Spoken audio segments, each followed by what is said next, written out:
ഹരി ഓം ഹരി ഓം. ഓം ശുക്ലാംബരധരം വിഷ്ണും ശശിവർണം ചതുർഭുജം പ്രസന്നവദനം ധ്യായേത് സർവവിഘ്നോപശാന്തയേ.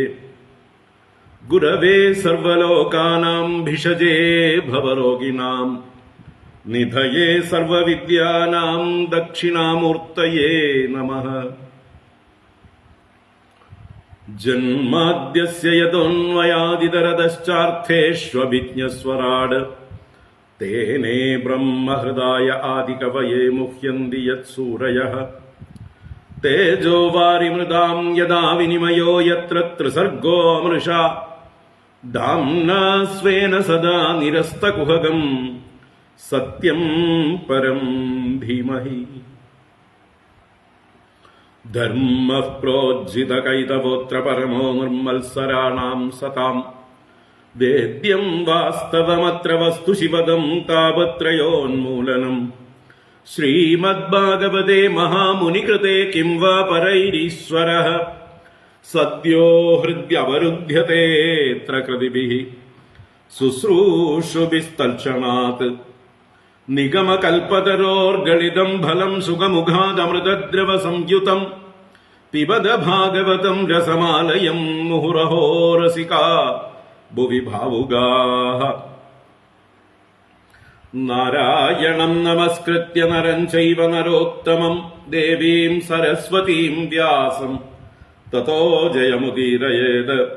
യം പ്രവ്രജന്തമനുപേതമപേതകൃത്യം ദ്വൈപായനോ വിരഹകാതര ആജുഹാവ. പുത്രേതി തന്മയതയാ തരവോഭിനേദുഃ തം സർവഭൂതഹൃദയം മുനിമാനതോസ്മി. യസ്വാനുഭാവമഖിലശ്രുതിസാരമേകം അധ്യാത്മദീപമതിനിദീർഷതാം തമോന്തം. സംസാരിണാം കരുണയാഃ പുരാണഗുഹ്യം തം വ്യാസസൂനമുപയാമി ഗുരും മുനീനാം. മൂകം കരോതി വാചാലം പങ്കും ലംഘയതേ ഗിരിം യത്കൃപാത്തമഹം വന്ദേ പരമാനന്ദമാധവം. യം ബ്രഹ്മാ വരുണേന്ദ്രരുദ്രമരുതഃ സ്തുന്വന്തി ദിവ്യൈസ്തവൈഃ വേദൈഃ സാംഗപദക്രമോപനിഷദൈഃ ഗായന്തി യം സാമഗാഃ. ധ്യാനാവസ്ഥിതതദ്ഗതേന മനസാ പശ്യന്തി യം യോഗിനോ യസ്യാന്തം ന വിദുഃ സുരാസുരഗണാഃ. ദേവായ തസ്മൈ നമഃ. കോമളം കൂജയൻ വേണും ശ്യാമളോയം കുമാരകഃ. വേദവേദ്യം പരം ബ്രഹ്മ ഭാസതാം പുരതോ മമ. ഭൂതൈർമഹദ്ഭിർയയിമാ പുരോ വിഭുഃ നിർമായസേതേ യദമൂഷു പൂരുഷഃ. ഭുങ്ക്തേ ഗുണാൻ ഷോഡശ ഷോഡശാത്മകഃ സോലങ്കൃഷീഷ്ട ഭഗവാൻ ഭജാംസി മേ. സച്ചിദാനന്ദരൂപായ വിശ്വോത്പത്യാദിഹേതവേ താപത്രയ വിനാശായ ശ്രീകൃഷ്ണായ വയം നുമഃ. കൃഷ്ണായ വാസുദേവായ ഹരയേ പരമാത്മനി പ്രണതക്ലേശനാശായ ഗോവിന്ദായ നമോ നമഃ. കൃഷ്ണായ വാസുദേവായ ദേവകീനന്ദനായ ച നന്ദഗോപകുമാരായ ഗോവിന്ദായ നമോ നമഃ. നമഃ പങ്കജനാഭായ നമഃ പങ്കജമാലിനി നമഃ പങ്കജനേത്രായ നമസ്തേ പങ്കജാംഗ്രയേ. പീതാംബരം കരവിരാജിത ശംഖചക്രകൗമോദഗീ സരസിജം കരുണാസമുദ്രം രാധാസഹായം അതിസുന്ദരമന്ദഹാസം വാതാലയേശമനിശം ഹൃദി ഭാവയാമി. വാതാലയേശമനിശം ഹൃദി ഭാവയാമി. വാതാലയേശമനിശം ഹൃദി ഭാവയാമി. ഓം നമോ ഭഗവതേ വാസുദേവായ. ഓം നമോ നാരായണായ. ഓം ശ്രീ ഗുരുവായൂരപ്പ ശരണം. ഓം നമഃ പരമഋഷിഭ്യോ നമഃ. പരമഋഷിഭ്യഃ. ഓം ശ്രീ ഗുരുഭ്യോ നമഃ. ഹരി ഓം ഹരി ഓം. എല്ലാവർക്കും നമസ്കാരം. എല്ലാവർക്കും സുപ്രഭാതം, ശുഭദിനം, സുസ്വാഗതം.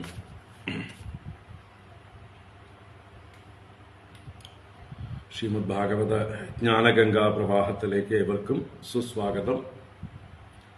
ഭാഗവതം സപ്തമസ്കന്ധം 15-ാം അധ്യായം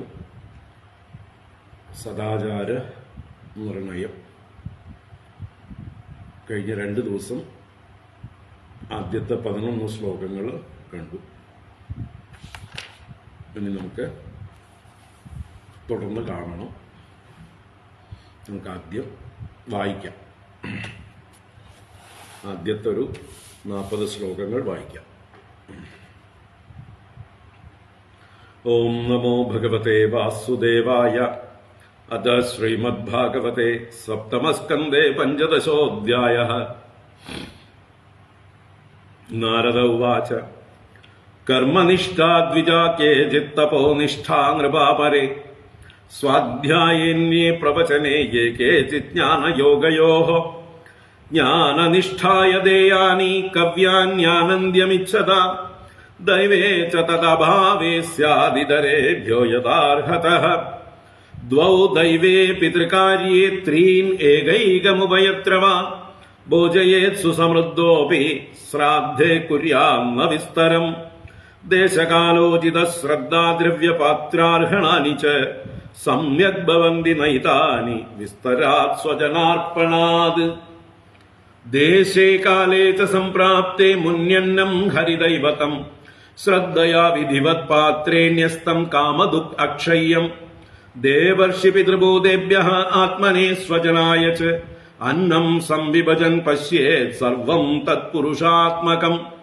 ന ദദ്യാദാമിഷം ശ്രാദ്ദേന ചാദ്യാത് ധർമ്മതത്വവിത് മുന്യന്നൈ സ്യാത് പരാ പ്രീതിഃ യഥാ ന പശുഹിംസയാ. നൈതാദൃശഃ പരോ ധർമ്മോ നൃണാം സദ്ധർമ്മമിച്ഛതാം ന്യാസോ ദണ്ഡസ്യ ഭൂതേഷു മനോവാക്കായജസ്യ യഃ. ഏകേ കർമ്മമയാൻ യജ്ഞാൻ ജ്ഞാനിനോ യജ്ഞവിത്തമാഃ ആത്മസംയമനെ അനീഹാ ജുഹ്വതി ജ്ഞാനദീപിതേ. ദ്രവ്യയജ്ഞൈര്യക്ഷ്യമാണം ദൃഷ്ട്വാ ഭൂതാനി ബിഭ്യതി. യേഷമാകരുണോ ഹന്യാത് അതജ്ഞോ ഹ്യശ്രുതൃബ്ധ്രുവം. തസ്മാത് ദൈവോപപന്നേന മുന്യന്നേനാഭിധർമ്മവിത് സന്തുഷ്ടോ അഹരഃ കുര്യാത് നിത്യനൈമിത്തികീഃ ക്രിയാഃ. വിധർമ്മഃ പരധർമ്മശ്ച ആഭാസ ഉപമാച്ഛലഃ. അധർമ്മശാഖാ പഞ്ചേമാ ധർമ്മജ്ഞോ അധർമ്മവത് ത്യജേത്. ധർമ്മബാധോ വിധർമ്മ സ്യാത് പരധർമ്മോऽന്യചോദിതഃ. ഉപധർമ്മസ്തു പാഖണ്ഡോ ദമ്പോ വാ ശബ്ദവിച്ഛലഃ. യസ്തിച്ഛയാ കൃതഃ പുംഭിഃ ആഭാസോ ഹ്യാശ്രമാത് പൃഥക്. സ്വഭാവവിഹിതോ ധർമ്മഃ കസ്യ നേഷ്ടഃ പ്രശാന്തയേ. ധർമാർത്ഥമഭിനേഹേത യാത്രാർത്ഥം വാദനോധനം. അനീഹാനിഹമാനസ്യ മഹാഹേരിവ വൃത്തിത. സന്തുഷ്ടസ്യ നിരീഹസ്യ സ്വാത്മാ രാമസ്യ യത്സുഖം. കുതസ്തത്കാമലോഭേന ധാവതോർത്തേഹയാദിശഃ. സദാ സന്തുഷ്ടമനസഃ സർവാസുഖമയാദിശഃ. ശർക്കരാകണ്ഡകാദിഭ്യോ യതോപാനത്പതഃ ശിവം. സന്തുഷ്ടക്കേന വാ രാജൻ ന വർത്തേതാഭിവാരിണ. ഔപസ്ഥ്യജൈഹ്യകാർപ്പണ്യാത് ഗൃഹപാലായതേ ജനഃ. അസന്തുഷ്ടസ്യ വിപ്രസ്യ തേജോ വിദ്യാ തപോ യശഃ. സ്രവന്തീന്ദ്രിയലൗല്യേന ജ്ഞാനം ചൈവാവകീര്യതേ. കാമസ്യാന്തം ച ക്ഷുത്രഭ്യാം ക്രോധസ്യൈതദ്ബലോദയാത് ജനോ യാതി ന ലോഭസ്യ ജിത്വാ ഭുക്ത്വാ ദിശോ ഭുവഃ പണ്ഡിതാ ബഹവോ രാജൻ ബഹുജ്ഞാ സംശയച്ഛിതഃ സദസസ്പദയോപ്യേകേ അസന്തോഷാത് പദം വ്യതഃ അസങ്കൽപാജ്യേ കാമം ക്രോധം കാമവിവർജനാത് അർത്ഥാനർത്ഥേക്ഷയാ ലോഭം ഭയം തത്വാവമർശനാത് ആൻവീക്ഷിക്യ ശോകമോഹൗ ദംഭം മഹദുപാസയ യോഗാന്തരായാൻ മൗനേന ഹിംസാം കായാദ്യനീഹയ കൃപയാ ഭൂതചം ദുഃഖം ദൈവം ജഹ്യാത് സമാധിന ആത്മജം യോഗവീര്യേണ നിദ്രാം സത്വനിഷേവയാ രജസ്തമശ്ച സത്വേന സത്വം ചോപശമേന ച ഏതൽ സർവം ഗുരൗ ഭക്ത്യാ പുരുഷോ ഹ്യഞ്ജസാ ജയേത് യസ്യ സാക്ഷാത് ഭഗവതി ജ്ഞാനദീപപ്രദേ ഗുരൗ മർത്യാ സദ്ധി ശ്രുതം തസ്യ സർവം കുഞ്ചര ശൗചവത് ഏഷ വൈ ഭഗവാൻ സാക്ഷാത് പ്രധാന പുരുഷേശ്വരഃ യോഗേശ്വരൈർവിമുഗ്യാംഘ്രിഃ ലോകോയം മന്യത്തെ നരം ഷഡ്വർഗ സംയമൈകാന്ത സർവാ നിയമചോദനാഃ തതന്താ യദി നോ യോഗാൻ ആവഹേയുശ്രമാവഹാഃ യഥാ വാർത്താദയാ ഹ്യർത്ഥ യോഗസ്യാർത്ഥം ന ബിഭ്രതി അനർത്ഥായ ഭവേയുസ്തേ പൂർത്തമിഷ്ടം തദാ സതഃ യശ്ചിത്തവിജയേ യത്തഃ സ്യാന്നിസ്സംഗോ പരിഗ്രഹഃ ഏകോ വിവിക്തശരണോ ഭിക്ഷുർഭിക്ഷാമിതാശനഃ ദേശേ ശുചൗ സമേ രാജൻ സംസ്ഥാപ്യാസനമാത്മനഃ സ്ഥിരം സമം സുഖം തസ്മിനാസീത ഋജ്വംഗ ഓമിതി പ്രാണാപാനൗ സന്നിരുന്ധ്യാത് പൂരകുംഭകരേ ജഗൈഃ യാവന്മനസ്ത്യജേത് കാമാൻ സ്വനാസാഗ്രനിരീക്ഷണഃ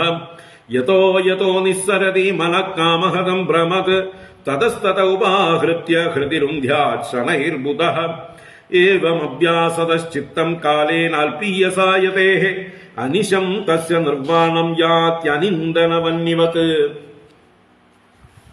കാമാദിവിരനാവിദ്ധം പ്രശാന്താഖിലവൃത്തിയത് ചിത്തം ബ്രഹ്മസുഖസ്പൃഷ്ടം നൈവോത്തിഷ്ഠേത കർഹിചിത് യഃ പ്രവ്രജ്യ ഗൃഹാത് പൂർവം ത്രിവർഗാവപനാത് പുനഃ യദി സേവേത താൻ ഭിക്ഷുഃ സ വൈ വാന്ദാശി അപത്രപഃ യൈ സ്വദേഹ സ്മൃതോമാത്മാമർത്ഥ്യോ വിക്രമി ഭസ്മസാത് ത്വയേനമാത്മസാത് കൃത്വാ ശ്ലാഘയന്തി ഹ്യസത്തമാഃ ഗൃഹസ്ഥസ്യ ക്രിയാത്യാഗോ വ്രതത്യാഗോ വടോരപി തപസ്വിനോ ഗ്രാമസേവാ ഭിക്ഷോരിന്ദ്രിയലോലത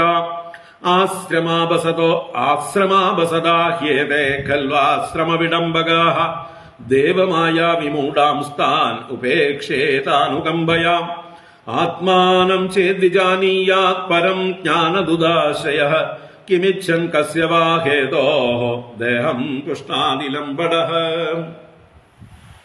സർവത്ര ഗോവിന്ദനാമ സങ്കീർത്തനം ഗോവിന്ദ ഗോവിന്ദ നാരായണാഖില ഗുരോ ഭഗവൻ നമസ്തേ നാരായണാഖില ഗുരോ ഭഗവൻ നമസ്തേ നാരായണാഖില ഗുരോ ഭഗവൻ നമസ്തേ.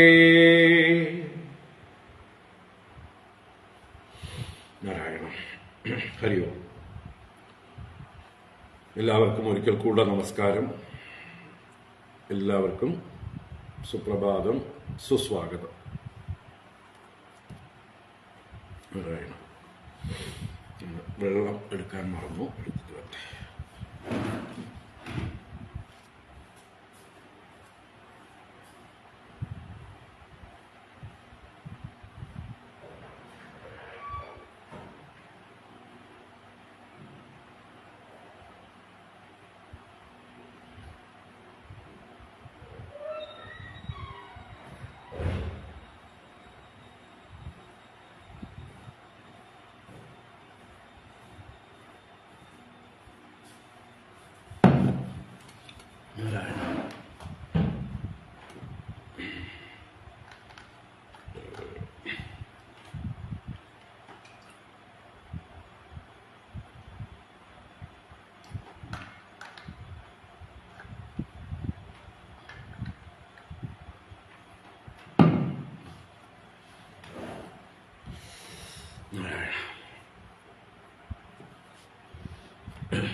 വർണ്ണാശ്രമധർമ്മങ്ങൾ വിസ്തരിച്ച് പറഞ്ഞ് അവസാനം ഈ 15-ാം അധ്യായത്തിൽ നാരദ മഹർഷി യുധിഷ്ഠിരനായിക്കൊണ്ട് സദാചാര നിർണയം ചെയ്യുകയാണ്.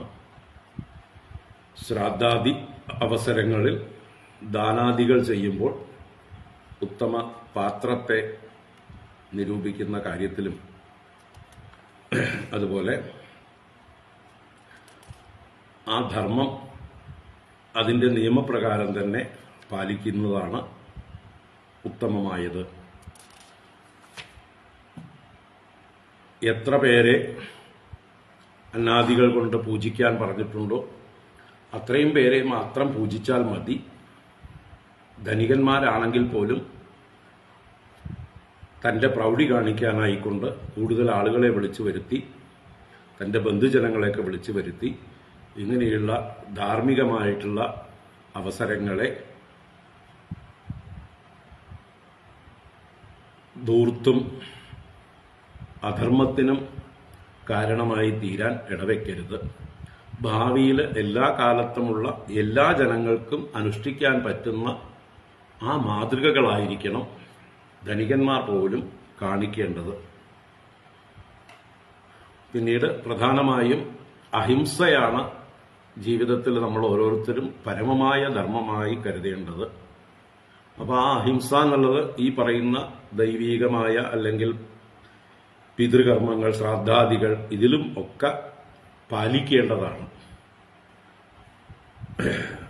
ശ്രാദ്ധാദി അവസരങ്ങളിൽ മാംസാദികൾ അവനവൻ ഭക്ഷിക്കുകയും അരുത്, വരുന്ന അതിഥികൾക്ക് കൊടുക്കുകയും അരുത്.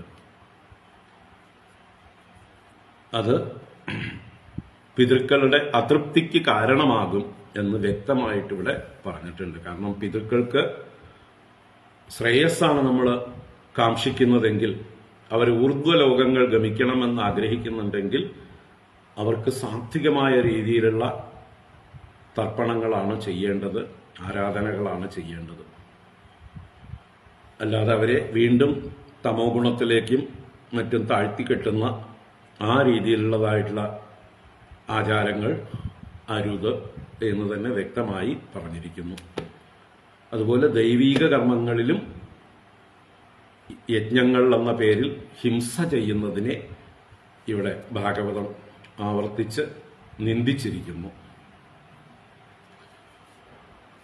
അവനവന്റെ ജ്ഞാനദീപം കൊണ്ട് അല്ലെങ്കിൽ ജ്ഞാനാഗ്നിയിൽ ഇന്ദ്രിയങ്ങളെയും മനസ്സിനെയും അതിന്റെ വൃത്തികളെയും ഹോമിക്കുന്നതാണ് യജ്ഞങ്ങളുടെ ആത്യന്തികമായിട്ടുള്ള താല്പര്യം, തത്വം. അതറിഞ്ഞുകൊണ്ട് ജ്ഞാനനിഷ്ഠന്മാരായിട്ടുള്ള അറിവുള്ള മഹാത്മാക്കൾ ദ്രവ്യയജ്ഞങ്ങളും കർമ്മയജ്ഞങ്ങളും ഉപേക്ഷിച്ച് ആന്തരികമായിട്ടുള്ള ഈ ധ്യാനാദികളിലൂടെയുള്ള അനുഷ്ഠാനങ്ങളെ ശീലിക്കുന്നു. ഹിംസാദികൾ ചെയ്യുന്ന യാഗങ്ങളൊക്കെ ചെയ്യുന്നതായിട്ടുള്ള ആളുകളെ കാണുമ്പോൾ ചുറ്റുപാടുള്ളതായിട്ടുള്ള ജീവജാലങ്ങൾ പോലും എല്ലാ ഭൂതങ്ങളും ഭയപ്പെടുന്നു എന്ന് പറഞ്ഞു.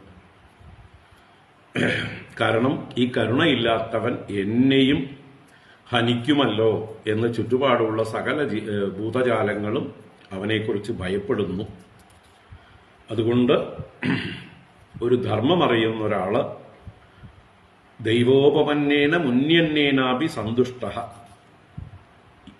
യദൃച്ഛാലാഭ സന്തുഷ്ടന്മാരായിരിക്കണം. ദൈവോപപന്നം, ഈശ്വരനാൽ കൊണ്ടുവരപ്പെട്ട വലിയ അധ്വാനമില്ലാതെ നേടിയെടുക്കുന്ന വന്നു ചേരുന്ന മുന്യന്നം കൊണ്ട് സന്തുഷ്ടനായിരിക്കണം. നിത്യനൈമിത്തിക കർമ്മങ്ങളൊക്കെ അവൻ മുന്യന്നം കൊണ്ട് തന്നെ നിർവഹിക്കണം. എന്ന് വെച്ചാൽ ഏറ്റവും ലളിതമായ രീതിയിൽ അനുഷ്ഠിക്കുന്നതാണ് ഉത്തമം. അല്ലാതെ ധൂർത്തും പൊങ്ങച്ചവും കാണിക്കാനുള്ളതല്ല ഈ കർമ്മങ്ങളൊന്നും എന്ന് ആവർത്തിച്ച് ഉറപ്പിച്ചു. ഇനി അധർമ്മത്തിന്റെ 5 ശാഖകളെ കുറിച്ച് പറഞ്ഞു. വിധർമ്മ, പരധർമ്മശ്ച, ആഭാസ, ഉപമാ, ഛലഃ, അധർമ്മശാഖ പഞ്ചേമ, ധർമ്മജ്ഞോ അധർമ്മവത്യജേത്. ഒരു ധർമ്മമറിയുന്ന ഒരാള് ഈ 5 കാര്യങ്ങളെ അധർമ്മശാഖകളാണെന്നറിഞ്ഞ് അധർമ്മവത് ത്യജേത്, അധർമ്മത്തെ എങ്ങനെ ത്യജിക്കുന്നുവോ അതേപോലെ തന്നെ ഈ അഞ്ചിനെയും ത്യജിക്കേണ്ടതാണ്. ഏതൊക്കെയാണത്? വിധർമ്മം, പരധർമ്മം, ആഭാസം, ഉപമ, ഛലം. അത് ആമുഖമായി പറഞ്ഞു. ഇനി അത് ഓരോന്നും എന്താണെന്ന് വ്യാഖ്യാനിക്കുകയാണ് അടുത്ത 2 ശ്ലോകങ്ങളെ കൊണ്ട്. എന്താണ് വിധർമ്മം, എന്താണ് പരധർമ്മം, എന്താണ് ആഭാസം, എന്താണ് ഉപമ, എന്താണ് ഛലം, അത് നമുക്ക് നോക്കാം. ധർമ്മബാധോ വിധർമ്മ സ്യാദ് പരധർമ്മോന്യചോദിതഃ ഉപധർമ്മസ്തു പാഗണ്ഡോ ദംഭോ വാ ശബ്ദവിച്ഛലഃ യസ്ത്വിച്ഛയാ കൃതപുംഭിഃ ആഭാസോ ഹ്യാശ്രമാത് പൃഥക് സ്വഭാവവിഹിതോ ധർമ്മഃ കസ്യ നേഷ്ടഃ പ്രശാന്തയേ. ധർമ്മബാധോ വിധർമ്മ സ്യാദ് പരധർമ്മോ അന്യചോദിതഃ ഉപധർമ്മസ്തു പാഖണ്ഡോ ദംഭോ വാ ശബ്ദവിച്ഛലഃ യസ്തിച്ഛയാ കൃതഃ പുംഭിഃ ആഭാസോ ഹ്യാശ്രമാത് പൃഥക് സ്വഭാവവിഹിതോ ധർമ്മഃ കസ്യ നേഷ്ടഃ പ്രശാന്തയേ. ധർമ്മബാധഃ വിധർമ്മഃ സ്യാദ്. വിധർമ്മഃ ആദ്യത്തെ 5 അധർമ്മശാഖകളിൽ ആദ്യത്തേതായിട്ട് നമ്മുടെ 12ാം ശ്ലോകത്തില് വിധർമ്മമാണല്ലോ പറഞ്ഞത്. അപ്പൊ ആ വിധർമ്മം എന്താണെന്ന് പറയണ ധർമ്മബാധഃ വിധർമ്മഃ സ്യാദ്.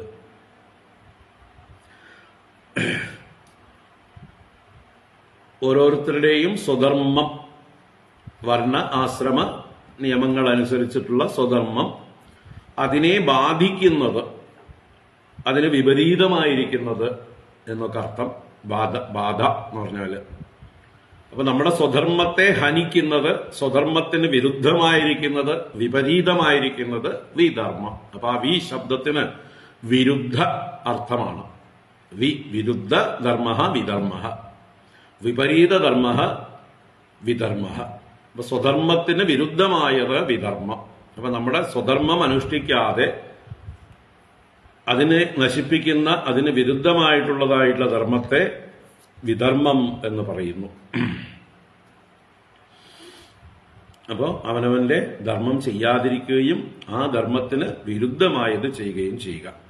ഇനി അടുത്തത് പറയണ പരധർമ്മോ അന്യചോദിത. പരധർമ്മം രണ്ടാമതായിട്ട് പറഞ്ഞിട്ടുണ്ട്. ആ പരധർമ്മം അന്യചോദിത. അന്യചോദിത എന്ന് പറഞ്ഞാലോ മറ്റൊരാളാൽ പ്രേരിതനായിട്ട് എന്ന് പറഞ്ഞാലോ അവനവന്റെ ധർമ്മം ചെയ്യാതെ അന്യൻ ചെയ്യുന്ന ധർമ്മത്തെ നമ്മൾ അനുകരിക്കുന്നത്. അവൻ ചെയ്യുന്നത് അവന്റെ ധർമ്മമാണ്, മറ്റൊരാൾ ചെയ്യുന്നത് അവരുടെ ധർമ്മമാണ്. പക്ഷെ അവർ ചെയ്യുന്നത് കണ്ടപ്പോ അവർക്കെന്തോ അതുകൊണ്ട് ഗുണമുണ്ടായി എന്ന് കണ്ടിട്ട് ആ സ്വാർത്ഥ മോഹം കൊണ്ട് എനിക്കും അതുപോലെയുള്ള പ്രയോജനം ഉണ്ടാവണം എന്ന് കരുതി തന്റേതല്ലാത്ത ധർമ്മത്തെ താൻ അനുഷ്ഠിക്കുന്നതിനെയാണ് പരധർമ്മം എന്ന് പറയുന്നത്. ബ്രാഹ്മണൻ ക്ഷത്രിയന്റെ ധർമ്മം അനുഷ്ഠിക്കുക, അല്ലെങ്കിൽ വൈശ്യന്റെ ധർമ്മം അനുഷ്ഠിക്കുക, അല്ലെങ്കിൽ ശൂദ്രന്റെ ധർമ്മം അനുഷ്ഠിക്കുക. ഇത് ഓരോരുത്തരും തിരിച്ചും മറിച്ചും മാറി മാറി അനുഷ്ഠിക്കുന്നതിനെയാണ് പരധർമ്മം. അപ്പൊ ബ്രാഹ്മണന്റെ ധർമ്മം അനുഷ്ഠിക്കുമ്പോൾ സ്വധർമ്മം, മറിച്ചാവുമ്പോൾ പരധർമ്മമാകുന്നു. നമ്മുടെ ഗീതയിൽ അർജുനനോട് ഭഗവാൻ ആവർത്തിച്ചു പറഞ്ഞത് അത് തന്നെയാണ്. നീ നിന്റെ ധർമ്മമല്ല ചെയ്യാനിപ്പോ ഉദ്ദേശിക്കുന്നത്, നീ പരധർമ്മം ചെയ്യാനാണ് മുതിരുന്നത്. സ്വധർമ്മേ നിധനം ശ്രേയഃ പരധർമ്മോ ഭയാവഹഃ. നിന്റെ സ്വധർമ്മമാകുന്ന ക്ഷത്രിയ ധർമ്മത്തിൽ നിനക്ക് മരണം സംഭവിച്ചാലും അത് നിനക്ക് മേൽ ഗതിക്ക് ശ്രേയസ്സിന് കാരണമായി തീരും. എന്നാൽ നീ ഇപ്പൊ ചെയ്യാൻ പോകുന്നത് സന്യാസിമാരുടെ ധർമ്മം ഭിക്ഷാടനം ചെയ്യാൻ പോകുന്നു എന്നാണ് നീ പ്രഖ്യാപിച്ചത്. ഗുരൂന ഹത്വാ ഹി മഹാനുഭാവാൻ ശ്രേയോ ഭോക്തും ഭൈക്ഷ്യമപീഹ ലോകേ. മഹാനുഭാവന്മാരായ ഗുരുക്കന്മാരെ ഹനിക്കാതെ ഭിക്ഷാടനം ചെയ്ത് ഭക്ഷിക്കുന്നത് ശ്രേയസ്കരമാണെന്ന് ഞാൻ കരുതുന്നു എന്ന് അർജുനൻ സ്വന്തം അഭിപ്രായം പ്രകടിപ്പിച്ചിരുന്നു. സർവജ്ഞനെ പോലെ പ്രസംഗിച്ചിരുന്നു. ഭഗവാൻ അതിനെ പരിഹസിച്ചു. പ്രജ്ഞാവാദാംശ്ച ഭാഷസേ എന്ന്, നീ പ്രജ്ഞാവാദങ്ങളെ ഭാഷിക്കുകയും ചെയ്യുന്നു, എന്നാൽ ദുഃഖിക്കുകയും ചെയ്യുന്നു. നാനുശോചന്തി പണ്ഡിതാഹ, അറിവുള്ളവർ ഒരിക്കലും ദുഃഖിക്കുകയില്ല. നീ അറിവുള്ളവരെ പോലെ, വലിയ പണ്ഡിതന്മാരെ പോലെ നിന്റെ ന്യായം നീ അവതരിപ്പിക്കുകയൊക്കെ ചെയ്തു, പക്ഷെ എന്നിട്ട് ദുഃഖിക്കുകയും ചെയ്യുന്നു. അശോച്യാൻ അന്വശോചസ്ത്വം പ്രജ്ഞാവാദാംശ്ച ഭാഷസേ ഗതാസൂൻ അഗതാസൂംശ്ച നാനുശോചന്തി പണ്ഡിതാഹ എന്ന് ഗീതയുടെ ആരംഭം. അപ്പൊ അവിടെ ക്ഷത്രിയധർമ്മം വെടിഞ്ഞ് സന്യാസിധർമ്മം, ബ്രാഹ്മണധർമ്മം സ്വീകരിക്കാനാണ് അർജുനൻ തയ്യാറായത്. അത് അർജുനന് യോഗ്യമല്ല, അർജുനന്റെ പതനത്തിന് കാരണമാണത്. അർജുനനെ അത് ശ്രേയോമാർഗത്തിൽ മുന്നോട്ടല്ല നയിക്കുക, ഒരുപാട് പിന്നോട്ട് അടിച്ചു പോകും. അതുകൊണ്ട് നിനക്ക് പറ്റിയത് ബ്രാഹ്മണധർമ്മമല്ല, സന്യാസധർമ്മമല്ല, ക്ഷത്രിയധർമ്മത്തിനായിട്ട് നീ ഒരുമ്പെട്ട് വന്നവനാണ്. ഇത്രയും ആളുകളെ സമാഹരിച്ചു കൊണ്ടുവന്ന് ഈ യുദ്ധത്തിന്റെ കേന്ദ്ര ബിന്ദുവായിരിക്കുന്നത് നീയാണ്. നീ യുദ്ധത്തിന് വന്നതുകൊണ്ടാണ് പാണ്ഡവന്മാർ മുഴുവൻ വന്നത്. അതുകൊണ്ട് തന്നെയാണ് കൗരവന്മാരും ആ പക്ഷത്തും വന്നു ചേർന്നിരിക്കുന്നത്. അപ്പൊ രണ്ടു കൂട്ടരെയും ഈ കുരുക്ഷേത്രത്തിലേക്ക് ആകർഷിച്ചു കൊണ്ടുവന്ന മൂലകാരണം നീ തന്നെയാണ്.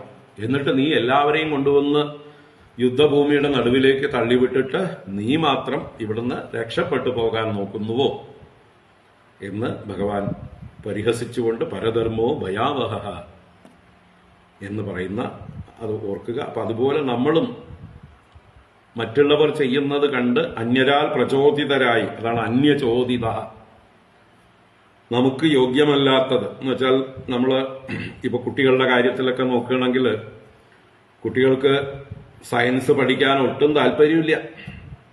പക്ഷെ അച്ഛനമ്മമാര് അടുത്ത വീട്ടിലെ കുട്ടികള് ഡോക്ടർമാരായി പോണു. എന്റെ കൂട്ടുകാരിയുടെ മകൻ ഡോക്ടറായി, അല്ലെങ്കിൽ മകള് ഡോക്ടറായി, എന്റെ ഏടത്തിയുടെയോ അനിയത്തിയുടെയോ മക്കളൊക്കെ ഡോക്ടറായി. അപ്പൊ എന്റെ മകൾ മാത്രം ഇങ്ങനെ വല്ല എന്താ പറയുക ബികോമോ അല്ലെങ്കിൽ BAയോ ഒക്കെ പഠിച്ചിട്ട് വല്ല ഗുമസ്ത ജോലിക്ക് പോകുന്നതോ അതുപോലെയുള്ള കാര്യങ്ങൾക്ക് പോകുന്നതോ എനിക്ക് അപമാനമായിട്ട് തോന്നുന്നു എന്ന് പറഞ്ഞ് കുട്ടികൾക്ക് താല്പര്യമില്ലാത്ത വിഷയത്തിൽ, അവർക്ക് ഒട്ടും രുചിയില്ലാത്ത വിഷയത്തിലേക്ക് അവരെ നിർബന്ധിച്ച് മെഡിക്കൽ എൻട്രൻസ് അല്ലെങ്കിൽ എഞ്ചിനീയറിംഗ് എൻട്രൻസ് ഇതിനൊക്കെ പ്രേരിപ്പിച്ച് അവരെ കൊണ്ട് തുമ്പിയെ കൊണ്ട് കല്ലെടുപ്പിക്കും പോലെയുള്ളതായിട്ടുള്ള പണിയെടുപ്പിക്കുന്നു. അവസാനം അവര് ജീവിതത്തിൽ മൊത്തത്തിൽ അവർ നിരാശരായി, ഫെയിലിയറായി മാറും. കാരണം അവർക്ക് ഇഷ്ടമുള്ള രംഗമല്ല, അവരുടെ രുചിക്കനുസരിച്ചിട്ടുള്ള രംഗമല്ല അവർ തിരഞ്ഞെടുത്തിരിക്കുന്നത്. അതുകൊണ്ട് തന്നെ അവർക്കത് വലിയ ഭാരമായിട്ട് അനുഭവപ്പെടുന്നു. അവരുടെ എന്താ പറയുക ജീവിതം നരകമായി തീരുന്നു. ചിലപ്പോൾ ആത്മഹത്യയിലേക്കും എത്തിക്കാം. അതുവരയ്ക്ക് ഏത് അവസ്ഥയിൽ വേണമെങ്കിൽ ഭ്രാന്തായിട്ടോ വല്ല ഡ്രഗ് അഡിക്റ്റ് ആയിട്ടോ കള്ളുകുടിയന്മാരായിട്ടോ തോന്നിയവാസികളായിട്ടോ സാമൂഹ്യ ദ്രോഹികളായിട്ടോ ഒക്കെ പരിണമിക്കുന്നത് അവർക്ക് രുചിയില്ലാത്ത കാര്യത്തിൽ അവരെ നിർബന്ധിച്ച് കഴുത്തിന് പിടിച്ച് പ്രേരിപ്പിക്കുമ്പോഴാണ്. അപ്പൊ അത് പരധർമ്മമാണ്, അവരുടെ സ്വധർമ്മമല്ല. അവരുടെ സ്വധർമ്മം എന്താണെന്ന് അവരുടെ രുചിയിൽ നിന്ന് നമ്മൾ മനസ്സിലാക്കിയെടുക്കണം. അവർക്കെന്താണോ, ഏത് വിഷയത്തിലാണോ താല്പര്യം, ഏത് പഠിക്കാനാണോ താല്പര്യം, ഏത് കരിയറോടാണോ ആഭിമുഖ്യം, അത് തിരിച്ചറിഞ്ഞ് അവരെ ആ രീതിയിൽ വേണം പ്രോത്സാഹിപ്പിക്കാനും പോഷിപ്പിക്കാനും. എല്ലാ രംഗത്തും ബാധകമാണ്.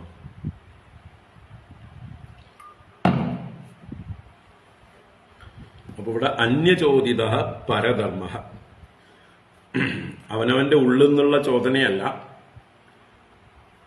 മറ്റുള്ളവരുടെ ഓരോന്ന് കണ്ടിട്ട് അതുപോലെ ആവണം എന്നുള്ള ഒരു അനുകരണശീലത്തിൽ നിന്ന് ഉണ്ടാകുന്നതാണ് പരധർമ്മം. എന്താ പറയുക, ബ്രാഹ്മണരെ പോലെ പൂണൂലൊക്കെ ഇട്ട് വേഷം കെട്ടി നടന്നാൽ ബ്രാഹ്മണരൊന്നും ആവില്ല. ബ്രാഹ്മണ്യം അത് ഗുണം കൊണ്ടും കർമ്മം കൊണ്ടും ആർജിക്കേണ്ടതാണ്. അത് സ്വഭാവത്തിൽ ഉണ്ടായിരിക്കേണ്ടതാണ്. ഉള്ളിലുണ്ടെങ്കിലേ അത് പുറത്തേക്ക് പ്രകടമായി വരികയുമുള്ളൂ. അപ്പോൾ അതുപോലെ ഏത് വേഷം കെട്ടിയാൽ നീലക്കുറുക്കൻ മഴ പെയ്യുമ്പോൾ ആ നീലഛായം അലിഞ്ഞു പോകും പോലെ പരീക്ഷണങ്ങൾ ഉണ്ടാകുമ്പോൾ ജീവിതത്തിൽ പരാജയപ്പെട്ടു പോകും. അതുപോലെ ഉപധർമ്മസ്തു പാകണ്ഡ ദംഭോവാ ശബ്ദഭിച്ഛല, ഉപധർമ്മ, ഇവിടെ ഉപമാ എന്ന് പറഞ്ഞതിനാണ് ഇവിടെ ഉപധർമ്മം എന്ന് പറഞ്ഞിരിക്കുന്നത്. ഉപമാ എന്ന് പറഞ്ഞത് ഉപധർമ്മം എന്ന് പറഞ്ഞു. അപ്പൊ ഉപധർമ്മം എന്ന് പറഞ്ഞാൽ എന്താണ്? പാഖണ്ഡ. പാഖണ്ഡം എന്ന് പറഞ്ഞാൽ വേദം മുതലായിട്ടുള്ള പ്രമാണങ്ങളിൽ പറഞ്ഞിരിക്കുന്നതിന്, നിശ്ചയിച്ചിരിക്കുന്നതിന് വിരുദ്ധമായിട്ട് ചെയ്യുന്നത്, വേദവിരുദ്ധമായി ചെയ്യുന്ന ധർമ്മങ്ങൾ പാഖണ്ഡധർമ്മങ്ങൾ. അതിനെയാണ് ഉപധർമ്മങ്ങൾ എന്ന് പറയുന്നത്. പാഖണ്ഡം തന്നെയാണ് ഉപധർമ്മം. പാഷണ്ഡം, പാഖണ്ഡം, ഉപധർമ്മം, ഉപമ എന്നൊക്കെ അതിന് പര്യായ ശബ്ദം. ശാസ്ത്രങ്ങൾക്ക് വിരുദ്ധമായി പ്രവർത്തിക്കുന്നത്. തസ്മാത് ശാസ്ത്രം പ്രമാണം തേ കാര്യാകാര്യ വ്യവസ്ഥിതവും. കാര്യവും അകാര്യവും നിശ്ചയിക്കുന്നതില് ശാസ്ത്രമായിരിക്കണം പ്രമാണം. അപ്പോ ഉപധർമ്മം പാഖണ്ഡം. ദംഭോവ ശബ്ദവിത് ശലഃ. ശലം എന്ന് പറഞ്ഞാൽ കാപഠ്യം എന്നാണ് അർത്ഥം. വഞ്ചന, കാപഠ്യം, കളവ്, ഇതിനൊക്കെ ഛലം എന്ന് പറയും. അപ്പൊ ഇവിടെ ദംഭോവ, ദമ്പം എന്ന് പറഞ്ഞാലോ അഹങ്കാരം, പ്രൈഡ്, അഭിനയിക്കുക, ജാട കാണിക്കുക, ഹിപ്പോക്രസി കാണിക്കുക, ഇതിനൊക്കെ ദമ്പം എന്ന് പറയും. അപ്പോ മറ്റുള്ളവരെ കാണിക്കാൻ വേണ്ടി ഓരോന്ന് കാണിക്കുന്നത്, ദമ്പത്തിനായിട്ടുള്ള ധർമാനുഷ്ഠാനം. ഞാൻ വലിയ ധാർമ്മികനാണ്, എന്നെ നോക്കിൻ എന്ന് തന്റെ ആ ഒരു പ്രമാണിത്വം പ്രകടിപ്പിക്കാനായിക്കൊണ്ട്, കേമത്വം പ്രകടിപ്പിക്കാനായിക്കൊണ്ടൊക്കെ കാണിക്കുന്നത് ദമ്പം. അത് ഛലം. അതിന് പേരാണ് ഛലം എന്ന് പറയുന്നത്. കാപട്യം എന്ന് പറഞ്ഞാൽ നമ്മളെ ദക്ഷയാഗം, ദക്ഷന്റെ യാഗം ഒരു ഛലമായിരുന്നു, ഒരു ദമ്പമായിരുന്നു. അത് നാശത്തിലേക്ക് ചെന്നു. ആഭാസം വരണേ ഉള്ളൂ. അടുത്ത ശ്ലോകത്തിലാണ് ആഭാസം. അത് ക്രമത്തിലല്ല പറഞ്ഞിരിക്കുന്നത് എന്ന് മാത്രം. നമ്മൾ എടുത്തു ചാടുവൊന്നും വേണ്ട. അപ്പോ ദംഭോവ ശബ്ദവിത് ശലഃ. ശബ്ദവിത്ത് എന്ന് പറഞ്ഞാല് ശബ്ദത്തെ ഭേദിച്ച് പറയുക എന്ന് വെച്ചാലോ അർത്ഥം മാറ്റി പറയുക. ശാസ്ത്രങ്ങൾ എന്തോ ഉദ്ദേശിച്ചിട്ട് ഒരു ശബ്ദം പ്രയോഗിച്ചിട്ടുണ്ട്, ഒരു പ്രമാണം പറഞ്ഞിട്ടുണ്ട്. അതിനെ നമ്മുടെ ഇഷ്ടത്തിന് അങ്ങോട്ട് വ്യാഖ്യാനിക്കുക. ഉദാഹരണത്തിന് ദ്വാദശ അവരജാൻ ഭോജയേത് എന്നൊക്കെ ശാസ്ത്രവാക്യങ്ങളുണ്ട്. ദ്വാദശ അവരജാൻ ഭോജയേത്, ദ്വാദശ 12 അവരജാൻ താഴെയുള്ളവരെ ഭോജയേത് ഭുജിപ്പിക്കണം എന്നാണ്. അപ്പൊ ഇവിടെ എന്താ അർത്ഥം?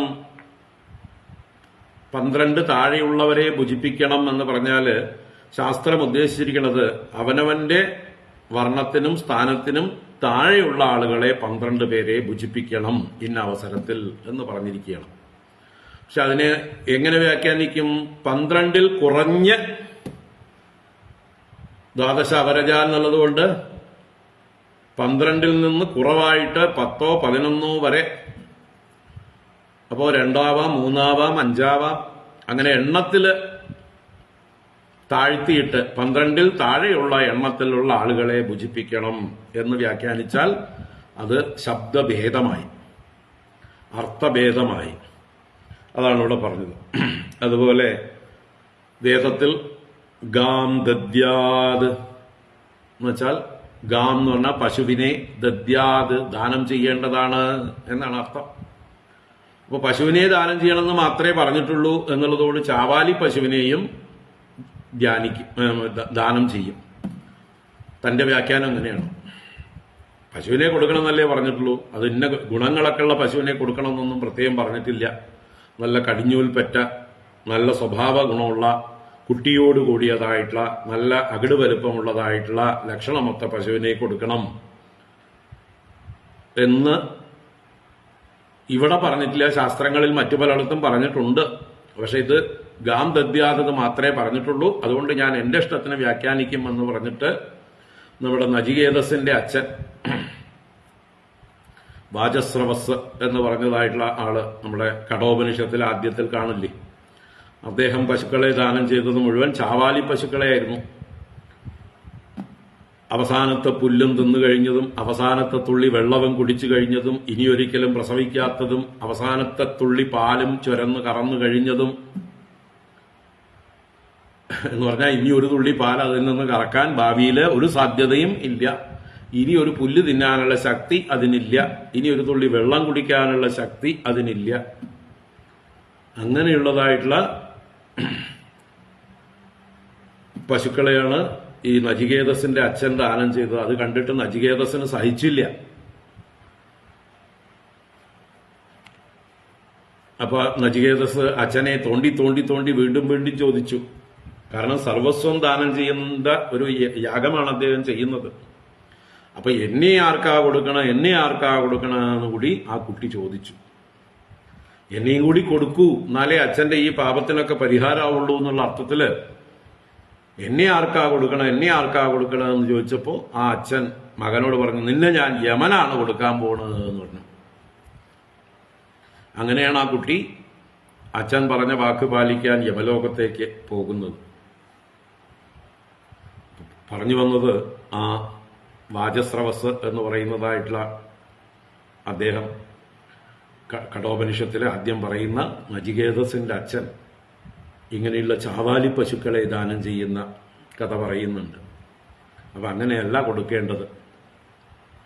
അങ്ങനെയുള്ള ചാവാലി പശുക്കളെ കൊടുത്തിട്ട് ദാനം സ്വീകരിക്കുന്നവർക്ക് ഭാരം മാത്രം.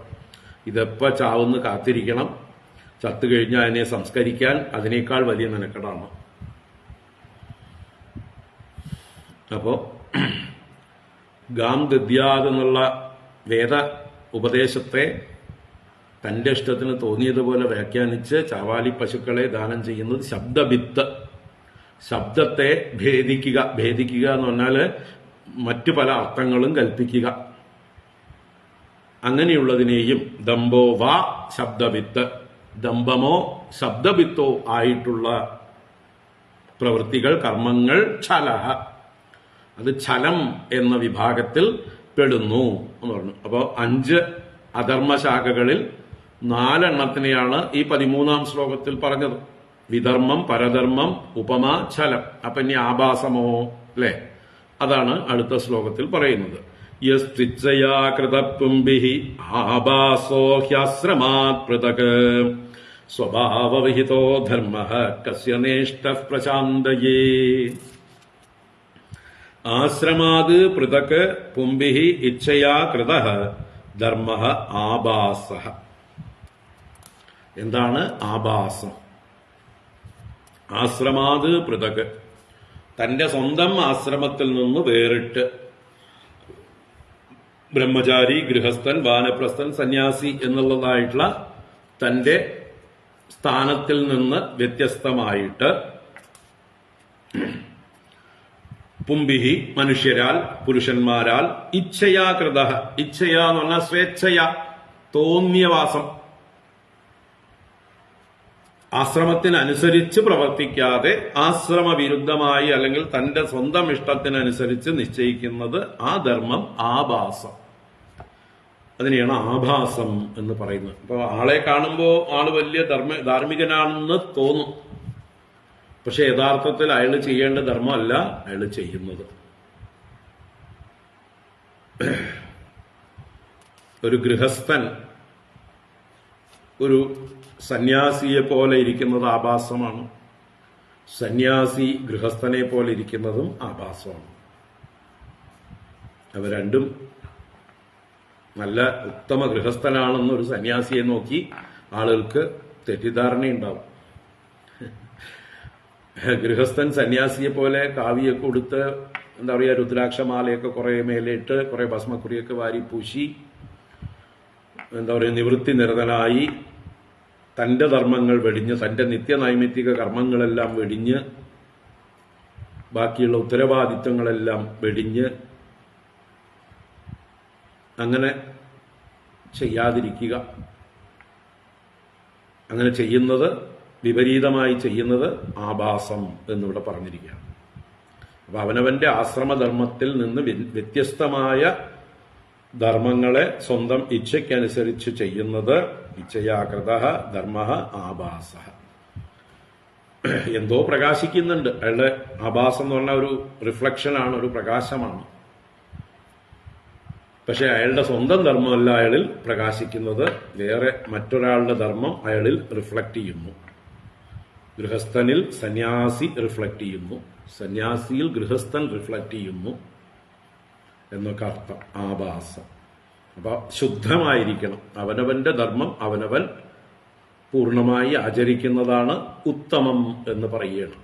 ഇതിനെക്കുറിച്ചൊക്കെ ഇനി കൂടുതൽ വരാനിരിക്കുന്ന ഭാഗങ്ങളിലും സൂചനകളുണ്ട്. അപ്പോ സ്വഭാവവിഹിതോ ധർമ്മ കസ്യന ഇഷ്ട പ്രശാന്തയേ. ഇവിടെ ഒരു ചോദ്യം പോലെ ചോദിക്കുകയാണ് അവസാനം. അങ്ങനെ ഓരോരുത്തരുടെയും സ്വഭാവവിഹിത ധർമ്മ, അവനവന്റെ സ്വഭാവത്തിനനുസരിച്ച് നിശ്ചയിക്കപ്പെട്ടിട്ടുള്ളതായിട്ടുള്ള ശാസ്ത്രസമ്മതമായിട്ടുള്ള ധർമ്മം കസ്യ പ്രശാന്തയെ ന ഇഷ്ട, ആർക്ക് തന്നെ പ്രശാന്തിക്ക് ഇഷ്ടമല്ല, യോഗ്യമല്ല. എല്ലാവർക്കും പ്രശാന്തി വേണമെങ്കിൽ എന്ത് വേണം? അവനവന്റെ സ്വഭാവവിഹിതമായിട്ടുള്ള ധർമ്മം അനുഷ്ഠിക്കണം. അപ്പോ നമുക്ക് പ്രശാന്തി വേണമെങ്കിൽ നമ്മൾ അവനവന്റെ സ്വധർമ്മം, സ്വഭാവവിഹിതമായിട്ടുള്ള ധർമ്മം അനുഷ്ഠിച്ചാൽ മാത്രമേ പ്രശാന്തി ഉണ്ടാവുള്ളൂ. അല്ലാതെ പരധർമ്മം അനുഷ്ഠിച്ചത് കൊണ്ടൊന്നും പ്രശാന്തി ഉണ്ടാവാൻ പോകുന്നില്ല. ഒരു ഗൃഹസ്ഥൻ സന്യാസിയെ പോലെ താപസനായി തന്റെ ധർമ്മങ്ങൾ വെടിഞ്ഞുകൊണ്ട് ജീവിച്ചതുകൊണ്ട് അയാൾക്ക് സമാധാനം ഉണ്ടാവാൻ പോകുന്നില്ല. അയാളുടെ കടങ്ങളൊക്കെ അവിടെ തന്നെ ഉണ്ടാവും. അയാളുടെ ഭാര്യയും മക്കളും പട്ടിണി കിടക്കുന്നുണ്ടാവും, കഷ്ടപ്പെടുന്നുണ്ടാവും. അവരുടെയൊക്കെ ശാപം നിത്യവും ഏറ്റുവാങ്ങിക്കൊണ്ടിരിക്കുന്നുണ്ടാവും. തന്നെ ആശ്രയിച്ചിരിക്കുന്ന മറ്റു പലരുമുണ്ട്. തന്റെ അച്ഛനമ്മമാരാവാം, മറ്റ് ആശ്രയിച്ചിരിക്കുന്നവരാവാം. അവരുടെയൊക്കെ ശാപം ഉണ്ടാവും. അതുപോലെ സമൂഹത്തിന് മൊത്തം അയാള് ധർമ്മത്തിന് വേറൊരു വ്യാഖ്യാനം ചമയ്ക്കുകയാണ്. വലിയ ധാർമ്മികനാണെന്നുള്ള ഭാവത്തില് അഭിനയിച്ചുകൊണ്ട് സമൂഹത്തെ മുഴുവൻ തെറ്റിദ്ധരിപ്പിക്കുകയാണ്, വഴിതെറ്റിക്കുകയാണ്. നമ്മുടെ ഭീഷ്മദ്രോണാദികളൊക്കെ അങ്ങനെ സമൂഹത്തെ വഴിതെറ്റിച്ചവരാണ്. ചിന്തിക്കുക.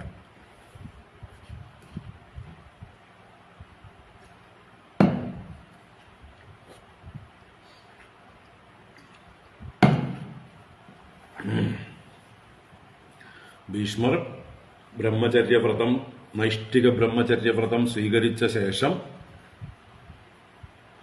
ഒരു ഗൃഹസ്ഥനെ പോലെ ഗൃഹത്തിൽ തന്നെ സ്ഥിതി ചെയ്തുകൊണ്ട് എന്താ പറയുക, അവിടെ എല്ലാ രംഗത്തും നിറഞ്ഞു നിന്നു. എല്ലാ കാര്യങ്ങളിലും മുമ്പിൽ നിന്ന് തലയിട്ടുകൊണ്ടിരുന്നു. എല്ലാറ്റിലും അവസാന വാക്ക് അദ്ദേഹത്തിന്റെ വാക്കായി മാറി. അതുകൊണ്ടാണ് മഹാഭാരത യുദ്ധം തന്നെ ഉണ്ടായത്. അദ്ദേഹത്തിന്റെ നൈഷ്ഠിക ബ്രഹ്മചര്യം സ്വീകരിച്ച് നേരെ പ്രവ്രാജകനായി, സന്യാസിയായി, അല്ലെങ്കിൽ ഗുരു ശുശ്രൂഷയ്ക്കായിക്കൊണ്ട് ഏതെങ്കിലും ഗുരുക്കന്മാരുടെ അടുത്തേക്ക് ചെന്നിരുന്നെങ്കിൽ ഈ കുഴപ്പങ്ങളൊന്നും ഉണ്ടാവുമായിരുന്നില്ല.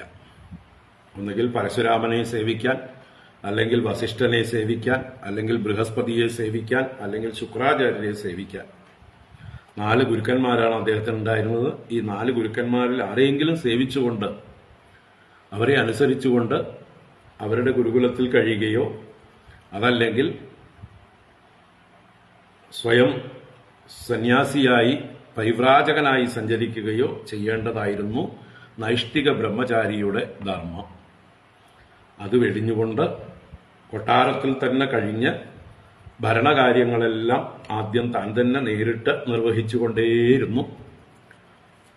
അച്ഛൻ ഭരിക്കുമ്പോഴും താൻ തന്നെ ഭരിച്ചത്, അനുജന്മാർ പ്രായപൂർത്തിയാവുന്നത് വരയ്ക്കും താൻ തന്നെ ഭരിച്ചത്, പ്രായപൂർത്തിയായ ശേഷവും ഒരാൾ മരിച്ചുപോയി, ഒരാൾ വിവാഹിതനായി, അയാൾ വിവാഹത്തിൽ സുഖലോലുപനായി കഴിയുമ്പോഴും താൻ തന്നെ ഭരിച്ചത്, പിന്നീട് അവരുടെ എന്താ പറയുക സന്തതികളിലൂടെ അവർ വളർന്നു വരുന്നത് വരെയും താൻ തന്നെ ഭരിച്ചത്, ദുര്യോധനൻ വളർന്നു വരുന്നത് വരെയും താൻ തന്നെ ഭരിച്ചത്. ദുര്യോധനൻ വളർന്നു വന്നപ്പോഴാണ് ചോദ്യം ചെയ്യാൻ തുടങ്ങിയത്, ഭരണത്തിന്റെ കേന്ദ്രം മാറിയത്. അപ്പോഴാണ്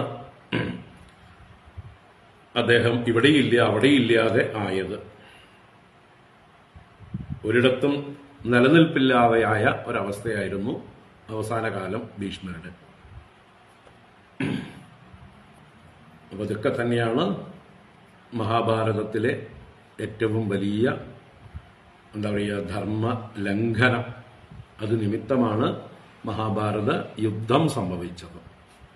39 ലക്ഷം പുരുഷന്മാർ മരിക്കാൻ ഇടയുണ്ടായത് കാരണക്കാര് ഇവർ തന്നെയാണ്, ഈ ഭീഷ്മരും പിന്നീടുണ്ടായിട്ടുള്ള പലരും.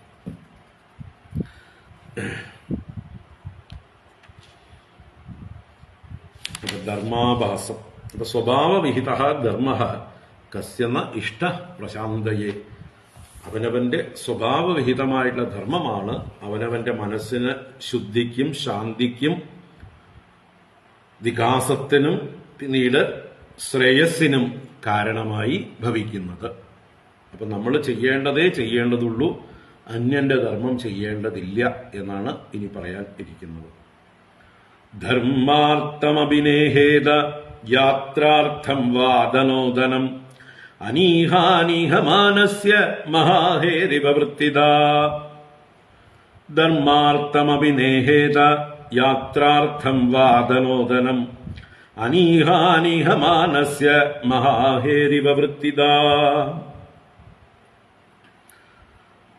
ധർമാർത്ഥം അപി ന ഈഹേത യാത്രാർത്ഥം വാ അധനോ ധനം. ഇവിടെ അധനഃ, അധനോ എന്ന് പറഞ്ഞാൽ അധനൻ എന്ന് പറഞ്ഞാൽ ദരിദ്രൻ, ധനമില്ലാത്തവൻ. അധനൻ എന്ത് ചെയ്യണം? ധനം ന ഈഹേത. ഈഹേത എന്ന് പറഞ്ഞാൽ ഇച്ഛിക്കുക എന്നാണ്, ഇച്ഛിക്കേണ്ടതാണെന്നാണ്. ന ഈഹേത, ഇച്ഛിക്കരുത്. എന്തിനായിക്കൊണ്ട്? ധർമാർത്ഥം അപി യാത്രാർത്ഥം അപി. ധർമാർത്ഥം എന്ന് പറഞ്ഞാൽ ധർമ്മത്തിനായിക്കൊണ്ട്, തന്റെ നിലനിൽപ്പിനായിക്കൊണ്ടും തനിക്ക് ധർമ്മ ആചരണം ചെയ്യാനായിക്കൊണ്ടും. എന്ന് വെച്ചാലോ, തന്റെ പഞ്ചമഹായജ്ഞങ്ങളൊക്കെ നിർവഹിക്കാൻ ധാരാളം ധനമുണ്ടെങ്കിൽ നന്നായിരിക്കും എന്ന് വിചാരിച്ചുകൊണ്ട് ധനം സമ്പാദിക്കാൻ പരിശ്രമിക്കുക, വളരെ കഠിനമായി പരിശ്രമിക്കുക. അത് ചെയ്യരുത് എന്നാണ്. ന ഈഹേത. യാത്രാർത്ഥം വ. യാത്രാർത്ഥം എന്ന് പറഞ്ഞാൽ, യാത്ര എന്ന് പറഞ്ഞാൽ ശരീരയാത്ര എന്ന് വെച്ചാൽ സ്വന്തം ശരീരത്തിന്റെ നിലനിൽപ്പ്, അതിനുള്ള ഭക്ഷണാദികൾ, പോഷണാദികൾ ഒക്കെ, മിനിമം ആവശ്യങ്ങൾ, ആഹാരവും വസ്ത്രവും പാർപ്പിടവും അങ്ങനെയുള്ള കാര്യങ്ങളൊക്കെ, ആരോഗ്യ പരിപാലനവും ഒക്കെയാണ് യാത്ര എന്നതുകൊണ്ട് ഉദ്ദേശിക്കുന്നത്. ഉപജീവന മാർഗം, വൃത്തി എന്നൊക്കെ അർത്ഥം തന്നെയാണ് യാത്ര. അപ്പോ ധർമ്മം എന്ന് പറഞ്ഞാൽ തന്റെ കടമകൾ നിർവഹിക്കാനായിക്കൊണ്ട്, യാത്ര എന്ന് പറഞ്ഞാൽ തന്റെ സ്വന്തം ഉപജീവന നിലനിൽപ്പിനായിക്കൊണ്ടോ.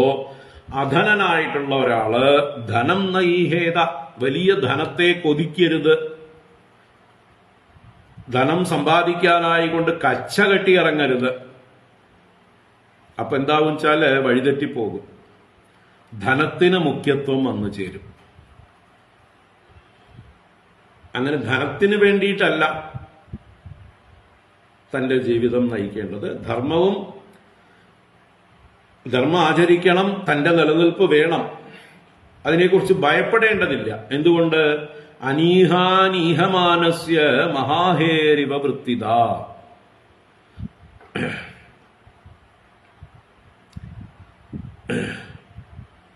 അനീഹ എന്ന് പറഞ്ഞാൽ ഈഹയില്ലാത്ത അവസ്ഥ. അനീഹ, അനീഹമാനസ്യ.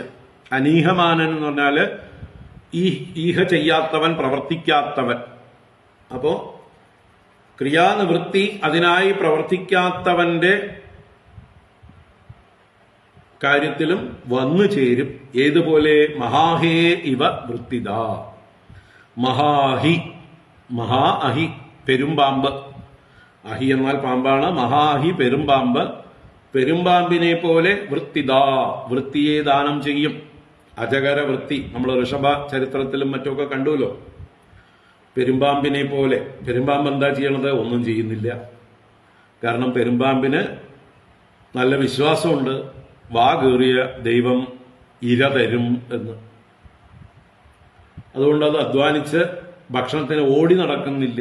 മറ്റു മൃഗങ്ങളെ പോലെ അന്വേഷിച്ചു നടക്കുന്ന സ്വഭാവം, മാർഗണം ചെയ്യുന്ന സ്വഭാവം പെരുമ്പാമ്പിനില്ല.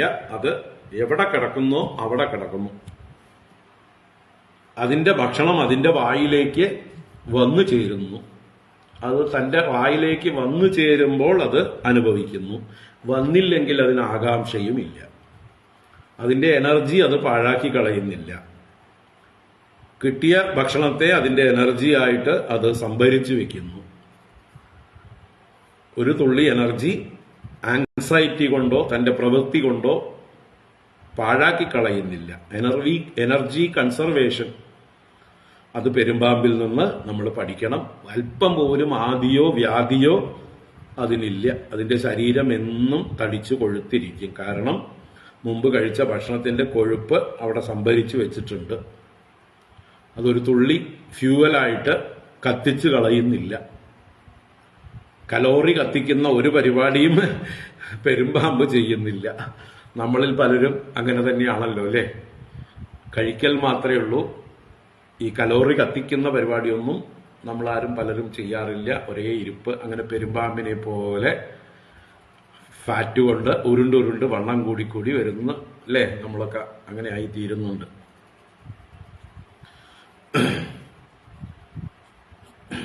ഇപ്പോഴത്തെ പല കുട്ടികളും അങ്ങനെയാണ് വളർന്നു വരുന്നത്.